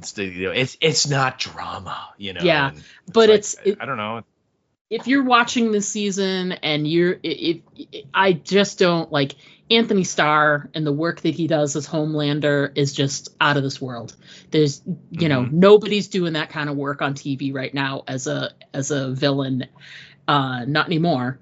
But it's amazing. It's really amazing. He's doing such a great job, and I love that show with all my heart. All the the grossness and everything about it. They're doing a great job this season, and Jeffrey Dean Morgan is in it, but he's not. He's got like a decent like supporting part, but he doesn't figure super prominently. So it didn't feel like some kind of like stunt casting. You know what I mean? Like it's his part is smaller than I was expecting it to be honest. Yeah, right. So, right. and well, I'm that fine cast with is already because so huge. Yeah, and I'm fine with that because I love the cast they have, and I want to make sure they're spending time with the people they have. So he's just like sort of the supporting guy that came on the scene. So, but I hope everybody else is watching it. If you've never watched The Boys, good Lord, start from the beginning, and you will not be disappointed. There is literally nothing like it on television. And what is this? Is season 4? 4. And they did announce though that they are going to end with season 5. Right. Yeah. So if you've never watched it before, then this is a great time to jump in, watch it, get caught up, watch all the way up to where we are now on season 4. And then it's going to finish with season 5, which is a nice sort of short run, keeps it very contained. They could probably go on for longer, but they've announced they're going to stop. And I think it'll be great because they'll go out on top. There's just nothing like it on TV. I love it so much. It's good stuff. It is good stuff. And you, sir, you're watching some Star Wars? Yeah, I delved into the Acolyte. I know it's been kind of getting trashed on social media. And it's what I love about it is that there is not a single freaking mention of the Skywalker family at all, and that to me usually means good Star Wars. And don't get me wrong, I love the Skywalker family, but after a while, it's like, can we talk about something else, please? Yeah, like the Force in the universe is larger than just these characters. Yeah, exactly. And this the setup it takes place about 100 years before the Empire arises, so before the Clone Wars and all that stuff. Oh, nice. And it's great. Carrie-Anne Moss is in the first episode, and she's this Jedi that gets killed. This woman shows up and is clearly a Force wielder and kills her, and then it's sort of a mystery of who is this woman and why, how did she become trained, how did she get to become Force a Force person, and how why, what's going on, and it's on Disney, and I so far I'm enjoying it. I've only watched I think they're only done like 2 or 3 episodes so far, so I've watched 2, so and they're dropping it weekly, so you can't just binge the whole thing. So but yeah, check it out, it's really good. If you're a Star Wars person, it definitely has a lot of the feels of it's Star Wars, and you see the lightsabers and all that stuff, and it's great. And then the other thing that I watched that is not really a show, but it's a movie, and it's on Netflix, and it's called Hitman. And I've heard of it. Yeah. It stars Glenn Powell, which he's this young, good-looking dude who was in like the new Top Gun movie and a bunch of other stuff. But the reason that I'm bringing it up is that in a very like a supporting role, big role, is our old pal Austin Emilio. Oh, nice. And he's great in it. He's kind of this like kind of slimy cop. That's just, he's really good. So, and it's like based on a true story. It's somewhat, and they show pictures of the real guy, but Glenn Powell plays this guy who's like he teaches philosophy at a university as his day job, but he like got into doing like electronics stuff, and so the police, and it's in like Albuquerque or San Antonio or someplace down south, and the police hire him to like be their electronics guy for when they send people in undercover. And the sting that apparently, I know it's in New Orleans. I think that's where it is. It's in New Orleans. But and apparently the sting that they run all the time, it happens a lot in New Orleans, is people will try and hire a hitman to kill someone, husband, wife, boss, whoever. And so they do a sting where Austin Emilio plays this cop that goes in, and he's playing a hitman, and he's of course got a bug on him and a camera, and Glenn Powell sits in the van outside, and they get the person to incriminate themselves by saying they want to hire Austin Emilio to kill someone, and then they arrest him, right? And at the beginning of the show, Austin Emilio gets suspended for something that he did that is everyone's like, oh my God, you just need to go away. And so they basically promote this Glenn Powell character as the undercover guy because they have a sting that's happening right then. And they're like, there's nobody else. and you've listened to him do this 100 times, so you know how to do it. Go in there and do it. And so he does, and he finds out he's really good at it. And so they make him, he's not a cop, but they make him this undercover guy. And it's what happens as he goes along. And eventually he meets this woman that wants to bump off her husband that she's trying to divorce because he's, threatened to kill her. And of course he's quite taken with her, and it's what happens from there. I really enjoyed it. I thought it was a lot of fun. And it's on Netflix, and it's just a movie. It's not a series, and it's called Hitman. And like I said, Austin Emilio's in it, and he's great. Oh, I love it. I'm also watching it. I come to series late sometimes, mostly, especially if it's really huge in the public eye. I get turned off by it, and I step away. And then once it has simmered down, if I can, I get back to it. So I started last night, and I'm already like 5 episodes in, but I started Squid Game, which I had never watched before. So I'm like 5 episodes in, and I should probably finish that over the next day or so. And it's just as great as everybody said it was. Oh, and I'm really looking forward to it. And it's bonkers, man. And what's great is there's a lot to it that I'm finding surprising. It's not what I thought it was going to be in some of the areas of the show. So I'm very excited by that. So I really am liking it, and that's what I know about that. That's Squid awesome. Game. Well, good. I'm also excited. Well, there's also a friend, an old work colleague / friend from years ago. They did a game show, like a reality show where it was based on Squid Game. It was the same producers, same whatever, and people came in and they did something similar. Clearly, you weren't killed when you were eliminated. Without the murder part? Yeah, without the murdery stuff. But it was all built very, very much like that. And this guy, Kevin, that I know from back in the day when I worked at Blue Man, and Kevin was on the show. So, which is cool because Kevin has done a couple of he was on, God, what's the show where they do the competition stuff? Like the, like they climb up the wall and whatever, it's the Price fitness is Right. one. No, you're funny. It's the fitness one. American Gladiators. It kind of like that, but new. American Ninja. Something like that. And so he, American Ninja Warrior, you might be right.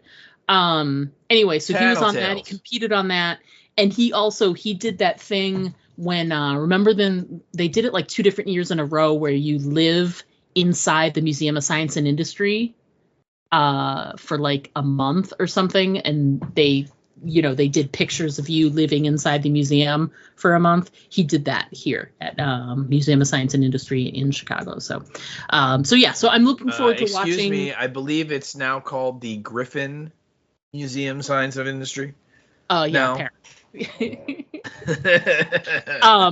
so I'm looking forward to understanding the ins and outs of Squid Game so that I can watch this reality show that this guy I know, Kevin, was on. Cool. None of this has been spoiled for me. I was very good at closing my ears for a lot of stuff. So I'm very excited about that. So yeah. Yeah. So I think that's it. I think we have put several forks in this podcast, and it is done. And it's time to stop because we need to go eat. I know, it's 9:00, man. I know. I'm Gotta get out of here. You know what it is? And it's starting to rain here, so. Yeah. We haven't talked to you guys for so long. We just missed it. That's what it is. We missed you. We wanted to talk to you. That and eating. Yeah. Yeah, exactly. So that's going to wrap it up for this week, guys. Like we said, we'll be back in probably a few weeks. Once we get finished with our respective vacations, we'll have some more information on what we're going to cover next on the podcast. But we look forward to bringing you something new in the coming weeks. And until then, as always, I'm Diana. And I'm Steve. Come to Daddy. Don't forget to always aim for the head. Because body shots, I'm sorry, they just don't work. To send us an email, write us at aimfortheheadpodcast@gmail.com. And our Twitter handle is @AFTHpodcast. Pictures and video are always welcome at our Instagram account, Aim for the Head Podcast, all one word. But the best way to keep in touch with us is to just like our Facebook page to get all of our updates in your feed.